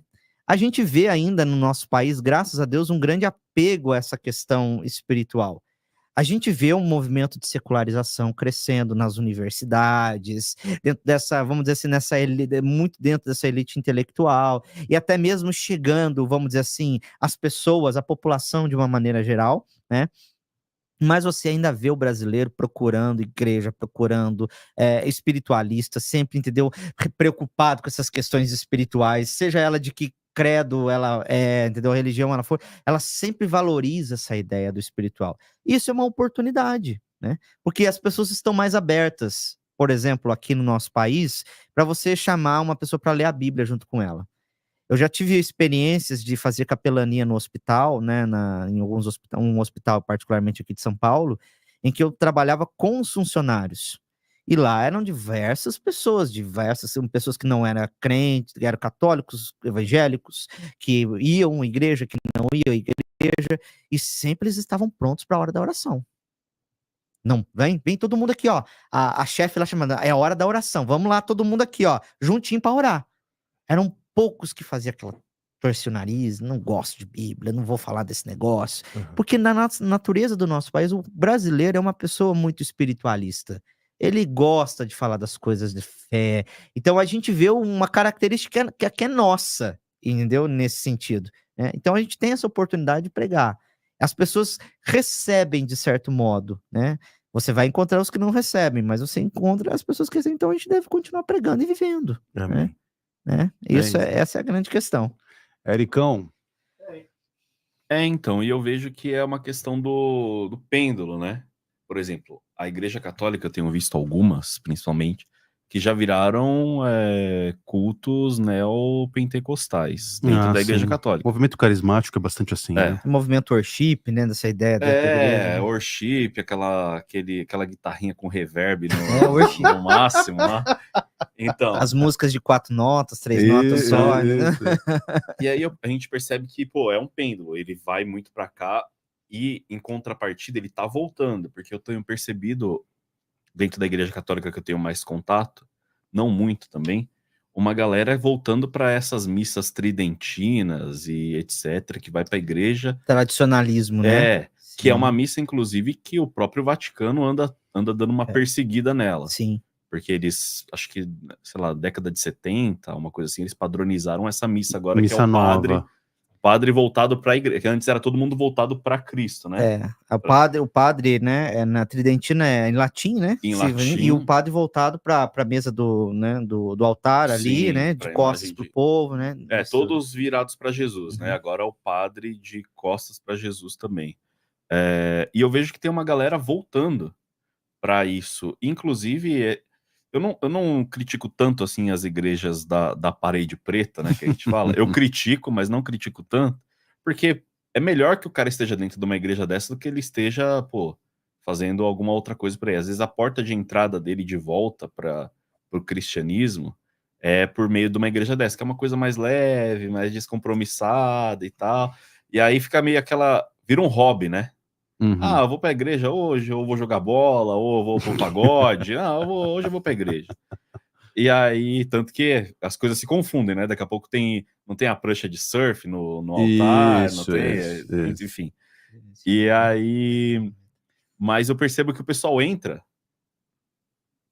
por aí e acaba, quanto mais ele vai estudando, acho que mais ele vai voltando pro princípio, porque até tem uma pergunta aqui que fizeram, o Otávio, sobre o avanço do islamismo, né? E até que ponto a influência islâmica pode ser uma ameaça para a igreja no Ocidente, considerando que no Oriente já existe essa perseguição. Porque o Islã não existiu neo-islamismo. Não tem a fumaça dentro da mesquita lá, o pessoal não ficava fazendo dancinha, mágica e etc. Então, parece que o islamismo ele está formando islâmicos cada vez mais fortes e o cristianismo, cristãos cada vez mais fracos, por conta dessas denominações, assim. E a gente sabe que o Islã é uma religião agressiva. De prosélito como o cristianismo, eles pregam ativamente, né, como os cristãos. Não só isso, é agressivo em vários sentidos, né? Então a gente está no Ocidente, principalmente na Europa, a gente está tendo uma invasão, né, basicamente islâmica. Então eu queria saber de vocês aí, um pouco de cada. Eu acabo fazendo uma interferência e faço várias perguntas, mas aí é com vocês. Eu jogo a bomba, eu não sou islâmico, mas eu jogo a bomba e... Alô, YouTube! Alô, YouTube! Vai. Valeu, Zuckerberg! Pode responder. Pessoal, eu acho que assim, um movimento de islamização, ele é um movimento que a gente precisa olhar com bastante cuidado, porque eu acho que ele também tem muitas particularidades dependendo do contexto em que ele está inserido. O contexto do Oriente Médio, como ele passou a ser religião oficial e predominante, então ele tende a ser mais aquela questão agressiva mesmo, né? De você, como a gente percebe, nós dominamos a política, nós dominamos o Estado, nós dominamos a fé e a vida comum das pessoas, que é o lugar onde eles estão. Dentro da Europa existe um fator predominante que, na minha atenção, na minha visão de pastor leigo aqui, que é a queda da taxa de natalidade dos europeus. Os islâmicos entram na Europa muito pela questão da procriação. Eles têm uma taxa de fertilidade de 8,1, 8,3. Então, eles têm muitos filhos, eles têm muita essa organização familiar muito, vamos dizer assim, estruturada, né? Muito centralizada na figura paterna, né? Nesse sentido, enquanto a Europa, ela está se desfazendo, está sendo um país de velhos, de idosos, pessoas que não têm filhos, pessoas que estão, né, que não têm, vamos dizer assim, não estão procriando, certo? Então, a Europa já desde 2010, nos anos 2000, ela já enfrenta isso. Por quê? Porque eles não têm uma taxa de natalidade que sustente a cultura, a fé que eles têm. Paralelo a isso, tem a questão do processo de secularização do cristianismo, que acontece de forma, né, em larga escala na Europa, né, em comparação aqui aos nossos países da América do Sul, certo?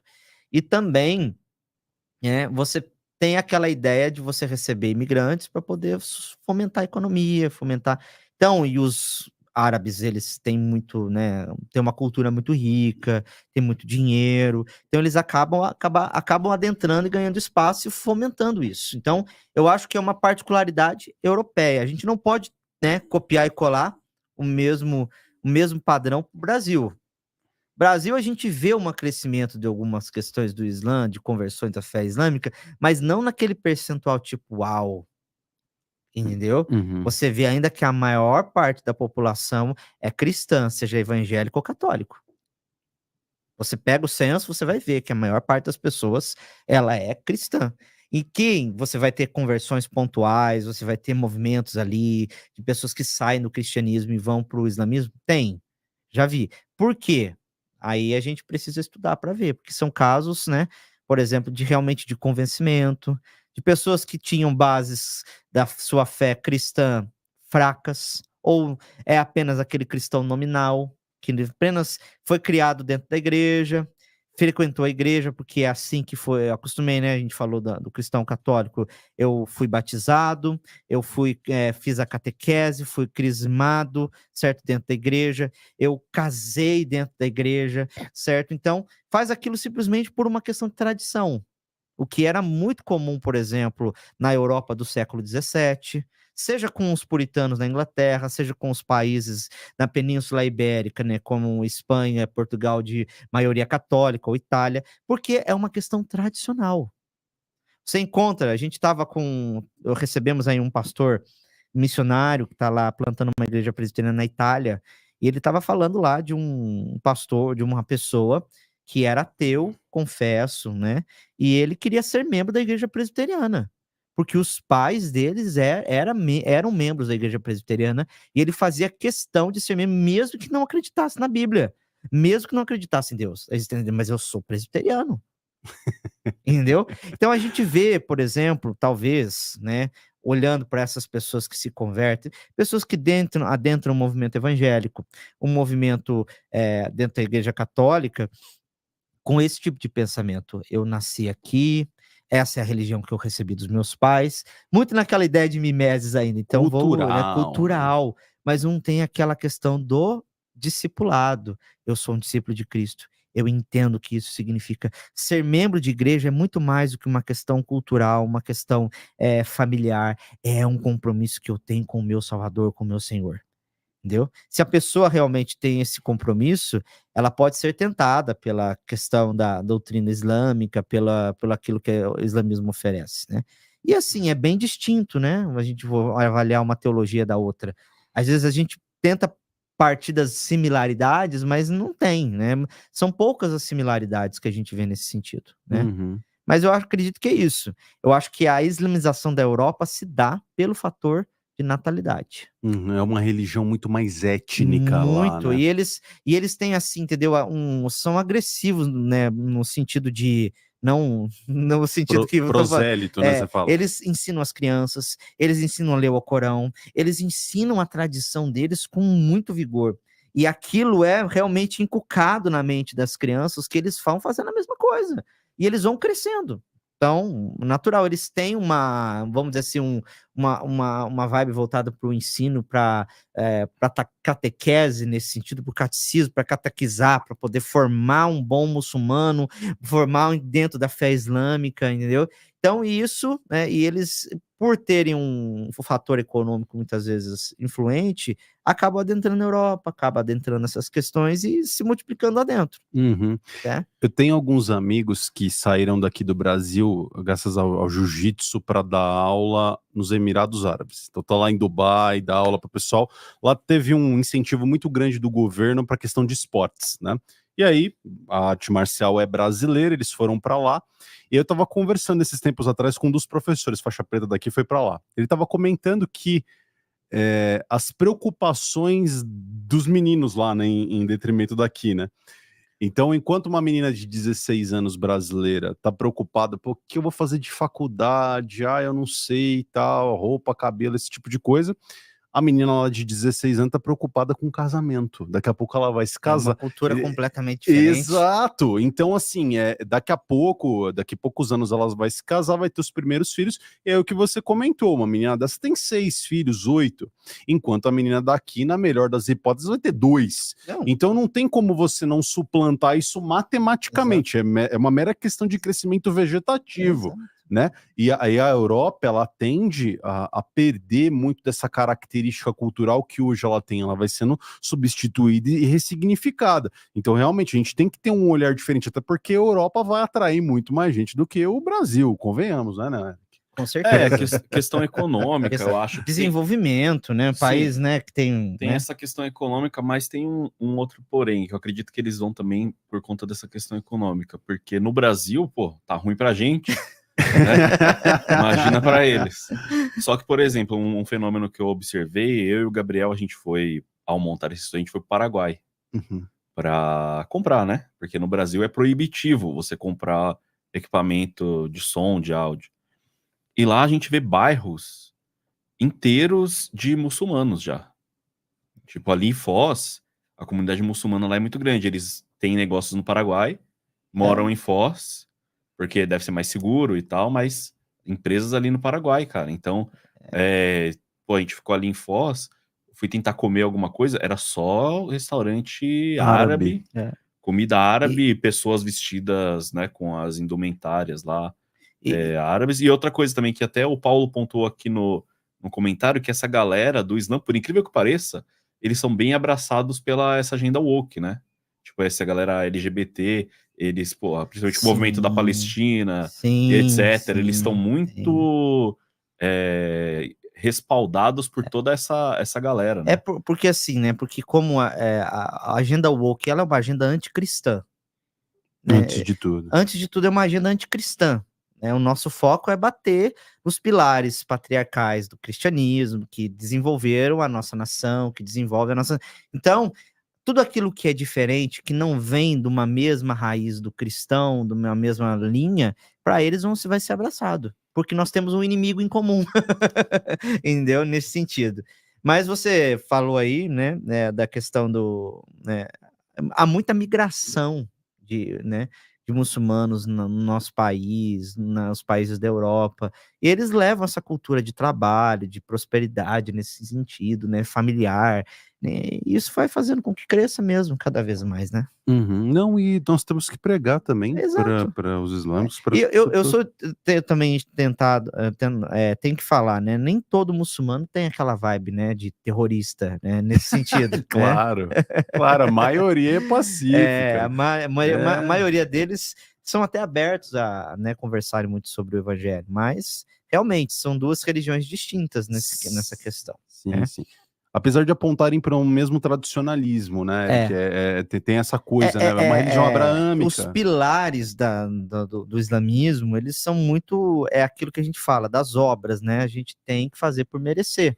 Talvez isso chame a atenção, né? Tem que orar 3 vezes por dia, tem que ler o Alcorão todos os dias, tem que jejuar no mês de Ramadã, tem que fazer uma peregrinação a Meca, se possível, na sua vida, pelo menos uma vez, e tem, né, de dar esmolas. Então, são os 5 pilares da religião cristã, né, islâmica.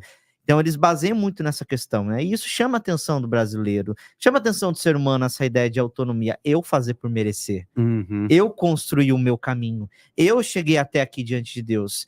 Mas nós vemos como a Bíblia, ela nos mostra o contrário, é Deus vindo ao nosso caminho quando nós estávamos, como diz Efésios, mortos nos nossos delitos e pecados. Quando nós estávamos ali, entendeu? Numa situação pior do que The Walking Dead, que não caminha, entendeu? É uma situação de realmente morte, né? E isso no estado espiritualmente mesmo diante de Deus. É isso, Ericão. Beleza, então, queria agradecer o pessoal que tá aí, já tem 1h30, a galera que compareceu, né? A gente vai fazer mais um pouquinho, mas lembra, galera, quem quiser ajudar-nos no Farol, aqui temos o Pix do Farol, tá vendo? Pra gente pagar o nosso aluguel aqui, comprar nossas águas, que a gente bebe bastante, enfim, manter a estrutura aí toda, né, como está. A Áurea, ela fez uma pergunta, uma observação, na verdade, quando a gente estava comentando sobre políticos serem de esquerda ou de direita, e ela fala assim, é verdade, todos temos os mesmos direitos, mas não dá para entender uma pessoa que é cristã voltar em partidos de esquerda que tem pautas progressistas, né, no caso. Eu discordo um pouco dela, eu vejo os partidos, eu não sou de esquerda, né, gente, pelo amor de Deus, porque eu falo isso, ok, aí, putz, Aí sempre vão tem um cortar, disclaimer, né, meu? Aí vão cortar, aí já viu, né? Mas, pô, eu vejo a presença dos partidos de esquerda muito maior dentro das comunidades, da periferia, das pessoas mais carentes, do que partido. Não vejo deputado de direita. Eu moro perto de Paraisópolis ali. Não tem deputado de direita lá, mas tem aquela CUFA, Unidos pela Educação, Uhum. ONGs, etc. Eu sei que também eles devem se aproveitar disso financeiramente de alguma maneira, com o dinheiro dos nossos impostos, né? Sem que são dúvida. financiados e tal, mas eles que estão lá. Por que não tem uma CUFA dos conservadores, entendeu? Ok. Porque, sei lá, eu acredito que a cristandade, ela tem muito a ver com a caridade. Eu não vejo esses políticos, né? Falando agora um pouco mais de política, meio baixo astral, né? Pela live, que a gente tá falando mais de religião. Mas eu vejo a galera de esquerda muito mais ligada a essa parte de caridade. Tô falando de político, tá, galera? Uhum. Não tô falando da comunidade cristã, que tem também, mas eu vejo políticos de esquerda com muitos mais projetos sociais do que o político de direita. A gente se afastou um pouco, a direita, né? Se afastou um pouco dessa questão da caridade, que acho que deveria ser um papel mais da igreja também do que necessariamente do Estado, né? Claro. Eu não sei o que vocês acham. Ela falou que não daria para ser uma pessoa de esquerda, de cristã, né? Apoiar a esquerda. Uhum. Eu diria, vamos dizer assim, vamos dizer assim, muito... Qual que é a palavra que eu pensei que me fugiu à mente? Mas é uma questão... não casa muito, podemos dizer assim, né? Tanto você ser de esquerda radical, como você ser de direita radical. Todo radicalismo, Entendeu? né? Eu acredito que o evangelho ele não está em nenhum desses dois espectros. Você vai ver no evangelho, a Bíblia sempre se importando com o pobre, com o órfão, com a viúva. Uma pauta que muitas vezes é mais difundida pela esquerda, certo? Você vai ver a questão dos valores da vida, entendeu? Por exemplo, né, falando de questões de pautas culturais, sendo, né, valorizando a vida, o nascimento, liberdade, né, a ideia de cada um trabalhar para você poder ter o que é seu, para você, né, sustentar os outros e dar também ajudar aquele que passa por necessidade. Você encontra a Bíblia falando disso. E a Bíblia ela não está em nenhum desses dois aspectos. Então, acho que não é, vamos dizer assim, é meio que desconexo você ser totalmente de esquerda e você ser totalmente de direita. Você tem que ser cristão, entendeu? E como cristão, você tem que aprender a falar, a ver toda a realidade, a ler toda a realidade que você está inserido e trazer as respostas bíblicas para aquilo, né? E a gente carece, por exemplo, de políticos que tenham mais essa visão, entendeu? Uma visão, né, não de um conservadorismo fossilizante, que a gente tem que só conservar naquilo e não ver a ideia de um progresso que também foi criado por Deus, que a gente pode se adaptar, que a gente pode ter de alguma maneira um desenvolvimento, tudo à luz daquilo que a Bíblia nos traz de princípios, aquilo que a Bíblia nos fala. Então, a gente não pode ficar nenhum desses dois aspectos. Eu acho que os dois aspectos são muito perigosos, porque a Bíblia não está definida. A Bíblia veio antes desse negócio. É até um anacronismo Anacrônico. você colocar a Bíblia de direita.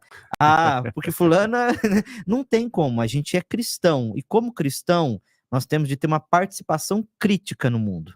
Você vai olhar para o conservadorismo, né?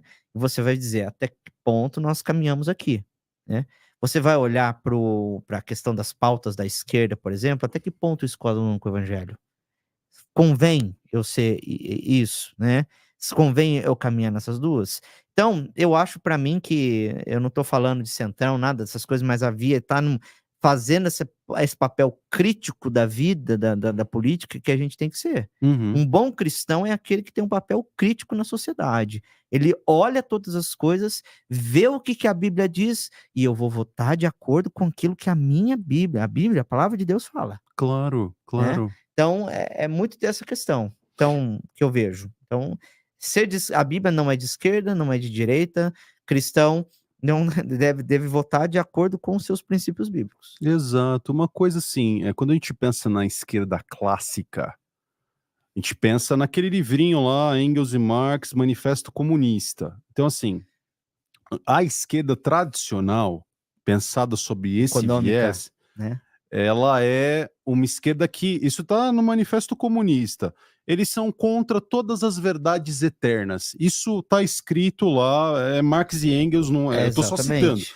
Somos contra todas as verdades eternas. Então, religião, todos os valores. Então, o comunismo, a esquerda, ela está engajada o tempo inteiro em romper com essas tradições e com verdades eternas. Então, é o reino do relativismo, em essência.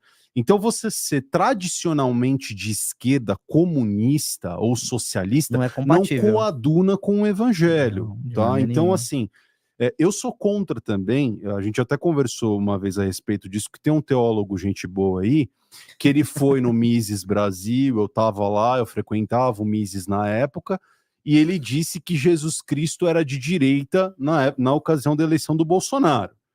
E eu arrepiei os cabelos, assim, eu falei, meu, como é que você tem que ter um pouco de critério, assim, para falar? Eu sei que você tá buscando, de repente, gente para ir lá no teu canal, para seguir você, mas você tem que ter critério, o evangelho não é seu, né? O evangelho é de Jesus Cristo. Então, Jesus Cristo era um cara de direita. Eu não gostei, eu achei de mau tom, não é bacana. Então, assim, Jesus Cristo é anacrônico a esses padrões que surgiram depois da Revolução Francesa. É outra parada. A gente está falando de Exatamente. outra coisa. Agora, sim, a esquerda, na sua gênese, sempre foi contra o nosso padrão de fé, então não coaduna. E tanto É não incompatível, acho que coaduna, essa palavra que eu queria incompatível. dizer é incompatível. Tanto não coaduna e tanto não é compatível que todas essas pessoas são ateias, em geral. Uma ou outra pessoa realmente acaba sendo mais do polo da esquerda, até pelo que o Eric comentou, da questão caritativa, de você ir lá ajudar, ter esses movimentos que vão lá auxiliar as pessoas. Mas assim, a igreja ela tem esse papel. Toda a comunidade vai ter 600 igrejas de porta aberta de garagem, recebendo pessoas, doando cesta básica, batizando pessoas, recebendo elas e pregando o evangelho. Pode não ser a melhor versão que a gente acredita. A gente foi lá, né, Denis, do Buraco do Sapo aqui em Osasco, lá, pô, portal aqui, ali é portal, né, Pô, meu, você vai lá, não tem asfalto, recebe as pessoas, prega o evangelho, recebe as crianças, batiza a gente e tá lá, nós estamos na comunidade. Eu não entrei em favela uma vez, eu entrei a vida inteira em favela por causa de ação social com a igreja. Agora, se muitas vezes a igreja se afasta da ação social, esse é o problema, entende? Tem um autor que eu gosto muito, eu deixo a indicação para de vocês, porque é Francis Schaeffer. Francis Schaeffer escreveu um manifesto cristão, se eu não me engano, né, fazendo até uma paródia aí do manifesto comunista. Sim. E ele fala muito sobre isso, né? A ideia, qual que é o problema da igreja conservadora na época da década de 60, 70, que começou essa efervescência desses movimentos de esquerda nos Estados Unidos, no Brasil, na questão da ditadura militar. Qual que foi a grande questão? Que as pessoas estavam tão envolvidas dentro do seu tradicionalismo, era tudo aquilo ali, ó, né? Dentro da, né, você tem um bom trabalho, você tem um estilo de vida, casa padrão, ou a família padrão, você vai todos os domingos para a igreja e você não tem um olhar atento para a sociedade, para as questões do mundo. Jovens estão se revoltando, tudo revoltinha de jovem delinquente, vamos abafar tudo, entendeu? E o que a esquerda fez? A esquerda se levantou, né, com direito, muitas vezes, de dar voz para essas pessoas. Por que os artistas são de esquerda? Porque na poesia, como nós falamos, e não foi só aqui no Brasil, 1971 tem um documentário da Apple, na Apple TV, que fala sobre como que na década de 70 a música ela passou a ser utilizada por esses movimentos estudantis, nessas revoluções que estavam acontecendo, né? Eles souberam usar da cultura como a gente não usa, entendeu? Como, né, não apenas para questão de manipulação, mas para poder difundir a mensagem deles. Então, eles de fato na igreja viviam muito dentro desse conservadorismo, dessa coisa, não dava voz. Tanto que o Schaeffer fala de uma sociedade de plástico. Uma sociedade ali que tudo era aparente, mas podia ser descartada, entendeu? E as pessoas olhavam para aquilo e diziam, eu não quero ser desse jeito. e começaram a se revoltar. E teve, né, os movimentos do Woodstock, né, tudo aquilo ali para mostrar revolução sexual, né, movimento estudantil na década de 60 e coisas desse tipo. E aí ele fala, o que a igreja tinha que ter feito? Olhado para essas questões. A igreja tem condições de falar de ecologia, que hoje é a grande pauta, né, que está aí em voga? Tem. Como que a Bíblia nos ensina a falar de ecologia? Foi o que o neocalvinismo se propôs a fazer na Holanda, na virada do século XIX para o século XX. Quando o Abraham Kuyper ele foi eleito primeiro-ministro, ele, né, veio já de uma herança, né, de um outro político chamado von Prinster, que era um rapaz que começou partindo da, né, enquanto estava estudando numa universidade, partindo de uma das poesias do seu professor sobre a realidade ser mais voltada para Deus, eles começaram um movimento de anti-revolução francesa, que estava chegando ali na Holanda, né, aqueles princípios sendo aplicados ali, e começaram um movimento político baseado no quê? Nas verdades da revelação de Deus, da palavra de Deus, né? Então, eles souberam olhar também as questões particulares, né? Quais foram os movimentos, questões positivas da Revolução, quais não foram, né? O que nós podemos ter hoje, que nós podemos deixar, implementar, que foi uma coisa boa e que a gente tem. Então tem que ter o lado crítico das coisas. Ser cristão é ser crítico, no bom sentido da palavra, né? Não aquele criticismo, né, torta direita, né, para poder desmerecer os outros, mas ser crítico, olhar a sociedade, falar da sociedade de uma maneira que, né, pensar a sociedade, a nossa realidade de uma maneira bíblica. E o que muitas vezes não estavam sendo dispostos da parte dos conservadores. A gente quer, eu nasci assim, eu cresci assim, eu vou ser sempre assim. Gabriela. Para fechar a música. Tom Jobim. Então, e não é essa a realidade. Não. Vamos ver os pontos de crítica que a gente precisa realmente olhar para a sociedade. Vamos ter um olhar mais atento a essa questão social. E é possível a gente fazer obras, né, de caridade social partindo de viés bíblico, né? Então, acho que é isso, né? O próprio, acho que quem deu espaço para que vamos dizer assim, a esquerda se desenvolvesse como foi a própria, eu não sei se eu vou falar uma coisa que é a própria direita, né? Talvez um mau julgamento da minha parte, mas é isso aí, porque uma cresce, né? E no vácuo da outra. No vácuo da outra, okay. Entendeu? Quando uma tá falhando nessa questão, desenvolve, né? Cresce. Agora, quando outra falha nessa questão, desenvolve a outra. Então... O ponto muito interessante, a gente trouxe a Kátia aqui, ela fala sobre, ela tem um Instagram que é Ministrando Filhos, ela fala muito da pregação dos pais para os filhos, evangelização de crianças. E ela falou disso, falou, olha, não adianta você pegar seu menino, pegar ele pela mãozinha, dar um banho nele, colocar uma roupa bonitinha, levar ele no domingo na igreja. Você não... Ele vai ficar lá 2, 3 horas no culto, de repente você volta com ele à noite, ele fica lá aquelas horas, quando ele volta, ele tem toda a influência da escola, você não vive um testemunho bom cristão, você não lê a Bíblia com o seu filho, você não tem um bom testemunho, cara. Então... Você acha que se você colocar lá 2 gotinhas d'água num tonel de esgoto vai purificar o seu filho? Não vai. Você tem que ter olhar para si é olhar para os frutos que você tem gerado, entende? Então, começando por dentro da nossa casa. E aí o cara fica incomodado, não, é a esquerda, não sei o que, tal, meu filho foi para a faculdade e virou. Mas peraí, cara, antes dele ir para lá, o que você estava fazendo com esse menino? Por que ele teve... por que ele ficou tão atraído por todas essas filosofias? Porque a gente sabe, meu. Você vai para a universidade, principalmente curso de humanidades, bicho, é porrada, cara. O tempo inteiro vai ser hostil a você. E uma das coisas que, né, a gente, né, falando do livro que, né, depois a gente vai trazer a indicação dele, é a ideia do imaginário social. Como que essas coisas adentraram o imaginário social das pessoas? Pega aquela propaganda do Burger King, no dia, né, do orgulho LGBT, você pega crianças falando, o que é aquilo que aquilo mostra? Não é que os pais chegaram com no manifesto comunista, com a Simone de Beauvoir, entendeu? Lendo as coisas que ela escreveu para ele, você vai se doutrinar. Não, é umas coisas que já estão assim na cabeça das pessoas, no ideal comum de valores das pessoas. Por quê? Porque eles foram construindo um caminho a respeito dessas questões, né? Então, aí você vê isso. E você tem que lutar contra uma cultura, você tem que lutar contra uma educação que muitas vezes não é favorável aos pressupostos cristãos, né? E você tem, né, que se posicionar enquanto pai e mãe. Como você falou, só levar no domingo para a igreja não basta. Você tem que estar dentro de casa, lendo a Bíblia junto com ele. Se a escola fala A, B, C, que é contra a Bíblia, você vai lá e fala assim, não, a Bíblia fala A, fala desse jeito, entendeu? Exato. Então, esse caminho, muitas vezes, de contracultura, contracultural, né?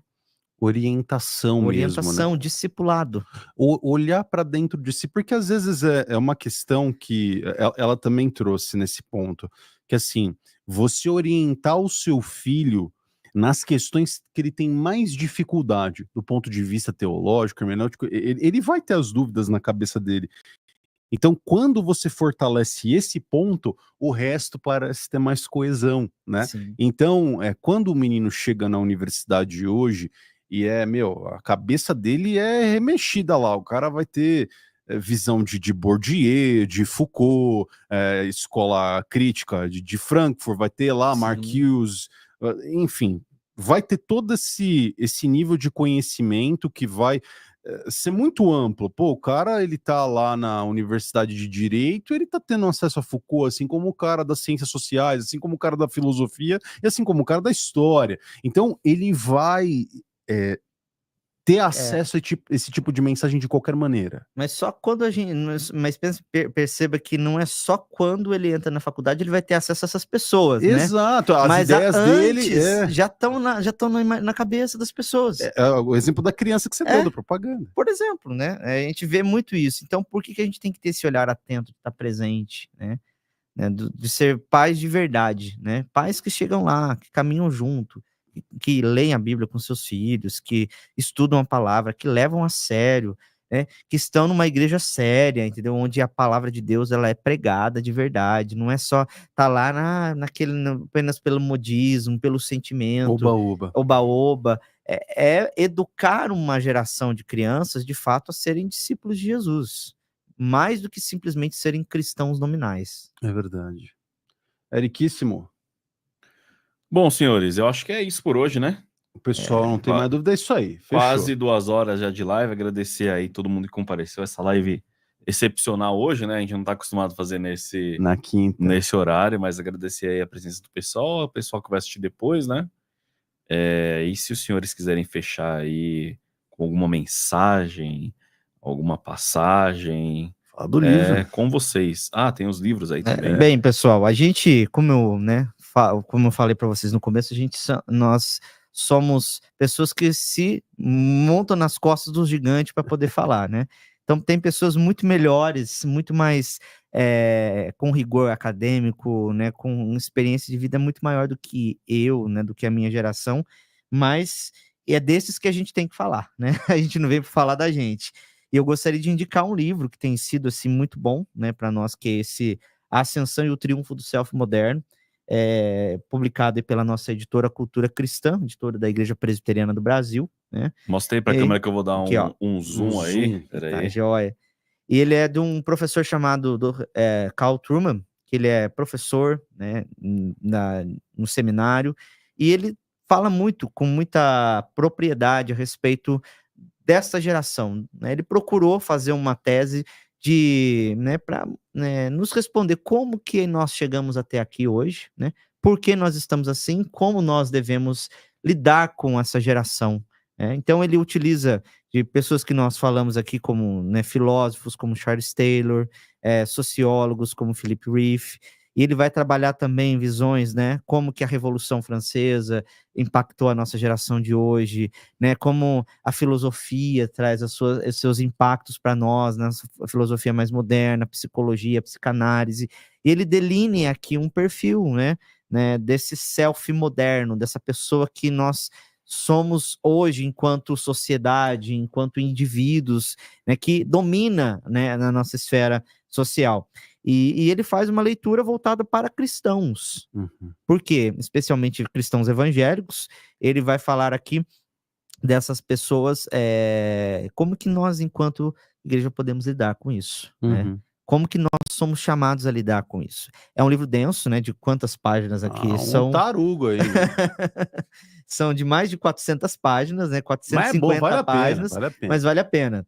Outro livro dele também sobre a questão política, falando sobre essa relação do evangelho de esquerda ou de direita, ele fala Confissões de um Conservador Liberal, também publicado pela editora Cultura Cristã, e que né, a identificação o evangelho não pode e não deve ser identificado com postura político-partidária. Uhum. Então, ele vai trabalhar bastante essa ideia, nesse livro aqui também, que é muito bom, né, para gente que está, né, nesse canal que está sempre falando de política, religião. E também tem um outro livro também da editora Cultura Cristã, que eu tive a participação, né, o privilégio de revisar, que é Ciência Política, o Aprendizado Fiel. Né? Trata de um cientista político falando de política, né, de uma forma cristã, dentro da própria das próprias ciências políticas, não tanto partidárias, como nós dizemos assim. Então, são boas indicações aqui, se vocês me permitem fazer para vocês, tá? É isso, pessoal. Obrigado por todos vocês, a presença aí hoje. Agradeço também a você mais Agradeço uma vez. vocês o convite, obrigado aí pela participação na live. Foi fico muito feliz de poder estar trazendo essas verdades, falar sobre isso com vocês. Amém. Que a paz do Senhor Jesus Cristo esteja com todos vocês. Obrigado, Eric. Obrigado, Denis. Obrigado você que ficou. Se puder fazer contribuição aí, eu vou reforçar o recado do Eric. Por favor, tem o Pix aí que a gente deixa, você pode se tornar membro aqui do canal, também tem o Valeu aí embaixo que nos ajuda, e você também, se puder fazer um trabalho de divulgação, de gerar cortes aqui, a gente também incentiva que vocês façam, momentos aqui que vocês acham bacana de compartilhar na rede de vocês, a gente compartilha lá no nosso Instagram do Farol, e boa, tá certo? Obrigado aí pela contribuição de vocês e pela presença. Beleza, senhores, então é isso, hoje a gente fica por aqui. Lembrando que hoje tem o Pautando 321 lá no Twitter e amanhã tem o WSF aqui, o Weintraub Sem Filtro, aqui no canal do Farol e no canal do Abraham também, beleza? Então é isso, vou deixar vocês por aqui, se cuidem aí, um abraço para vocês, fui!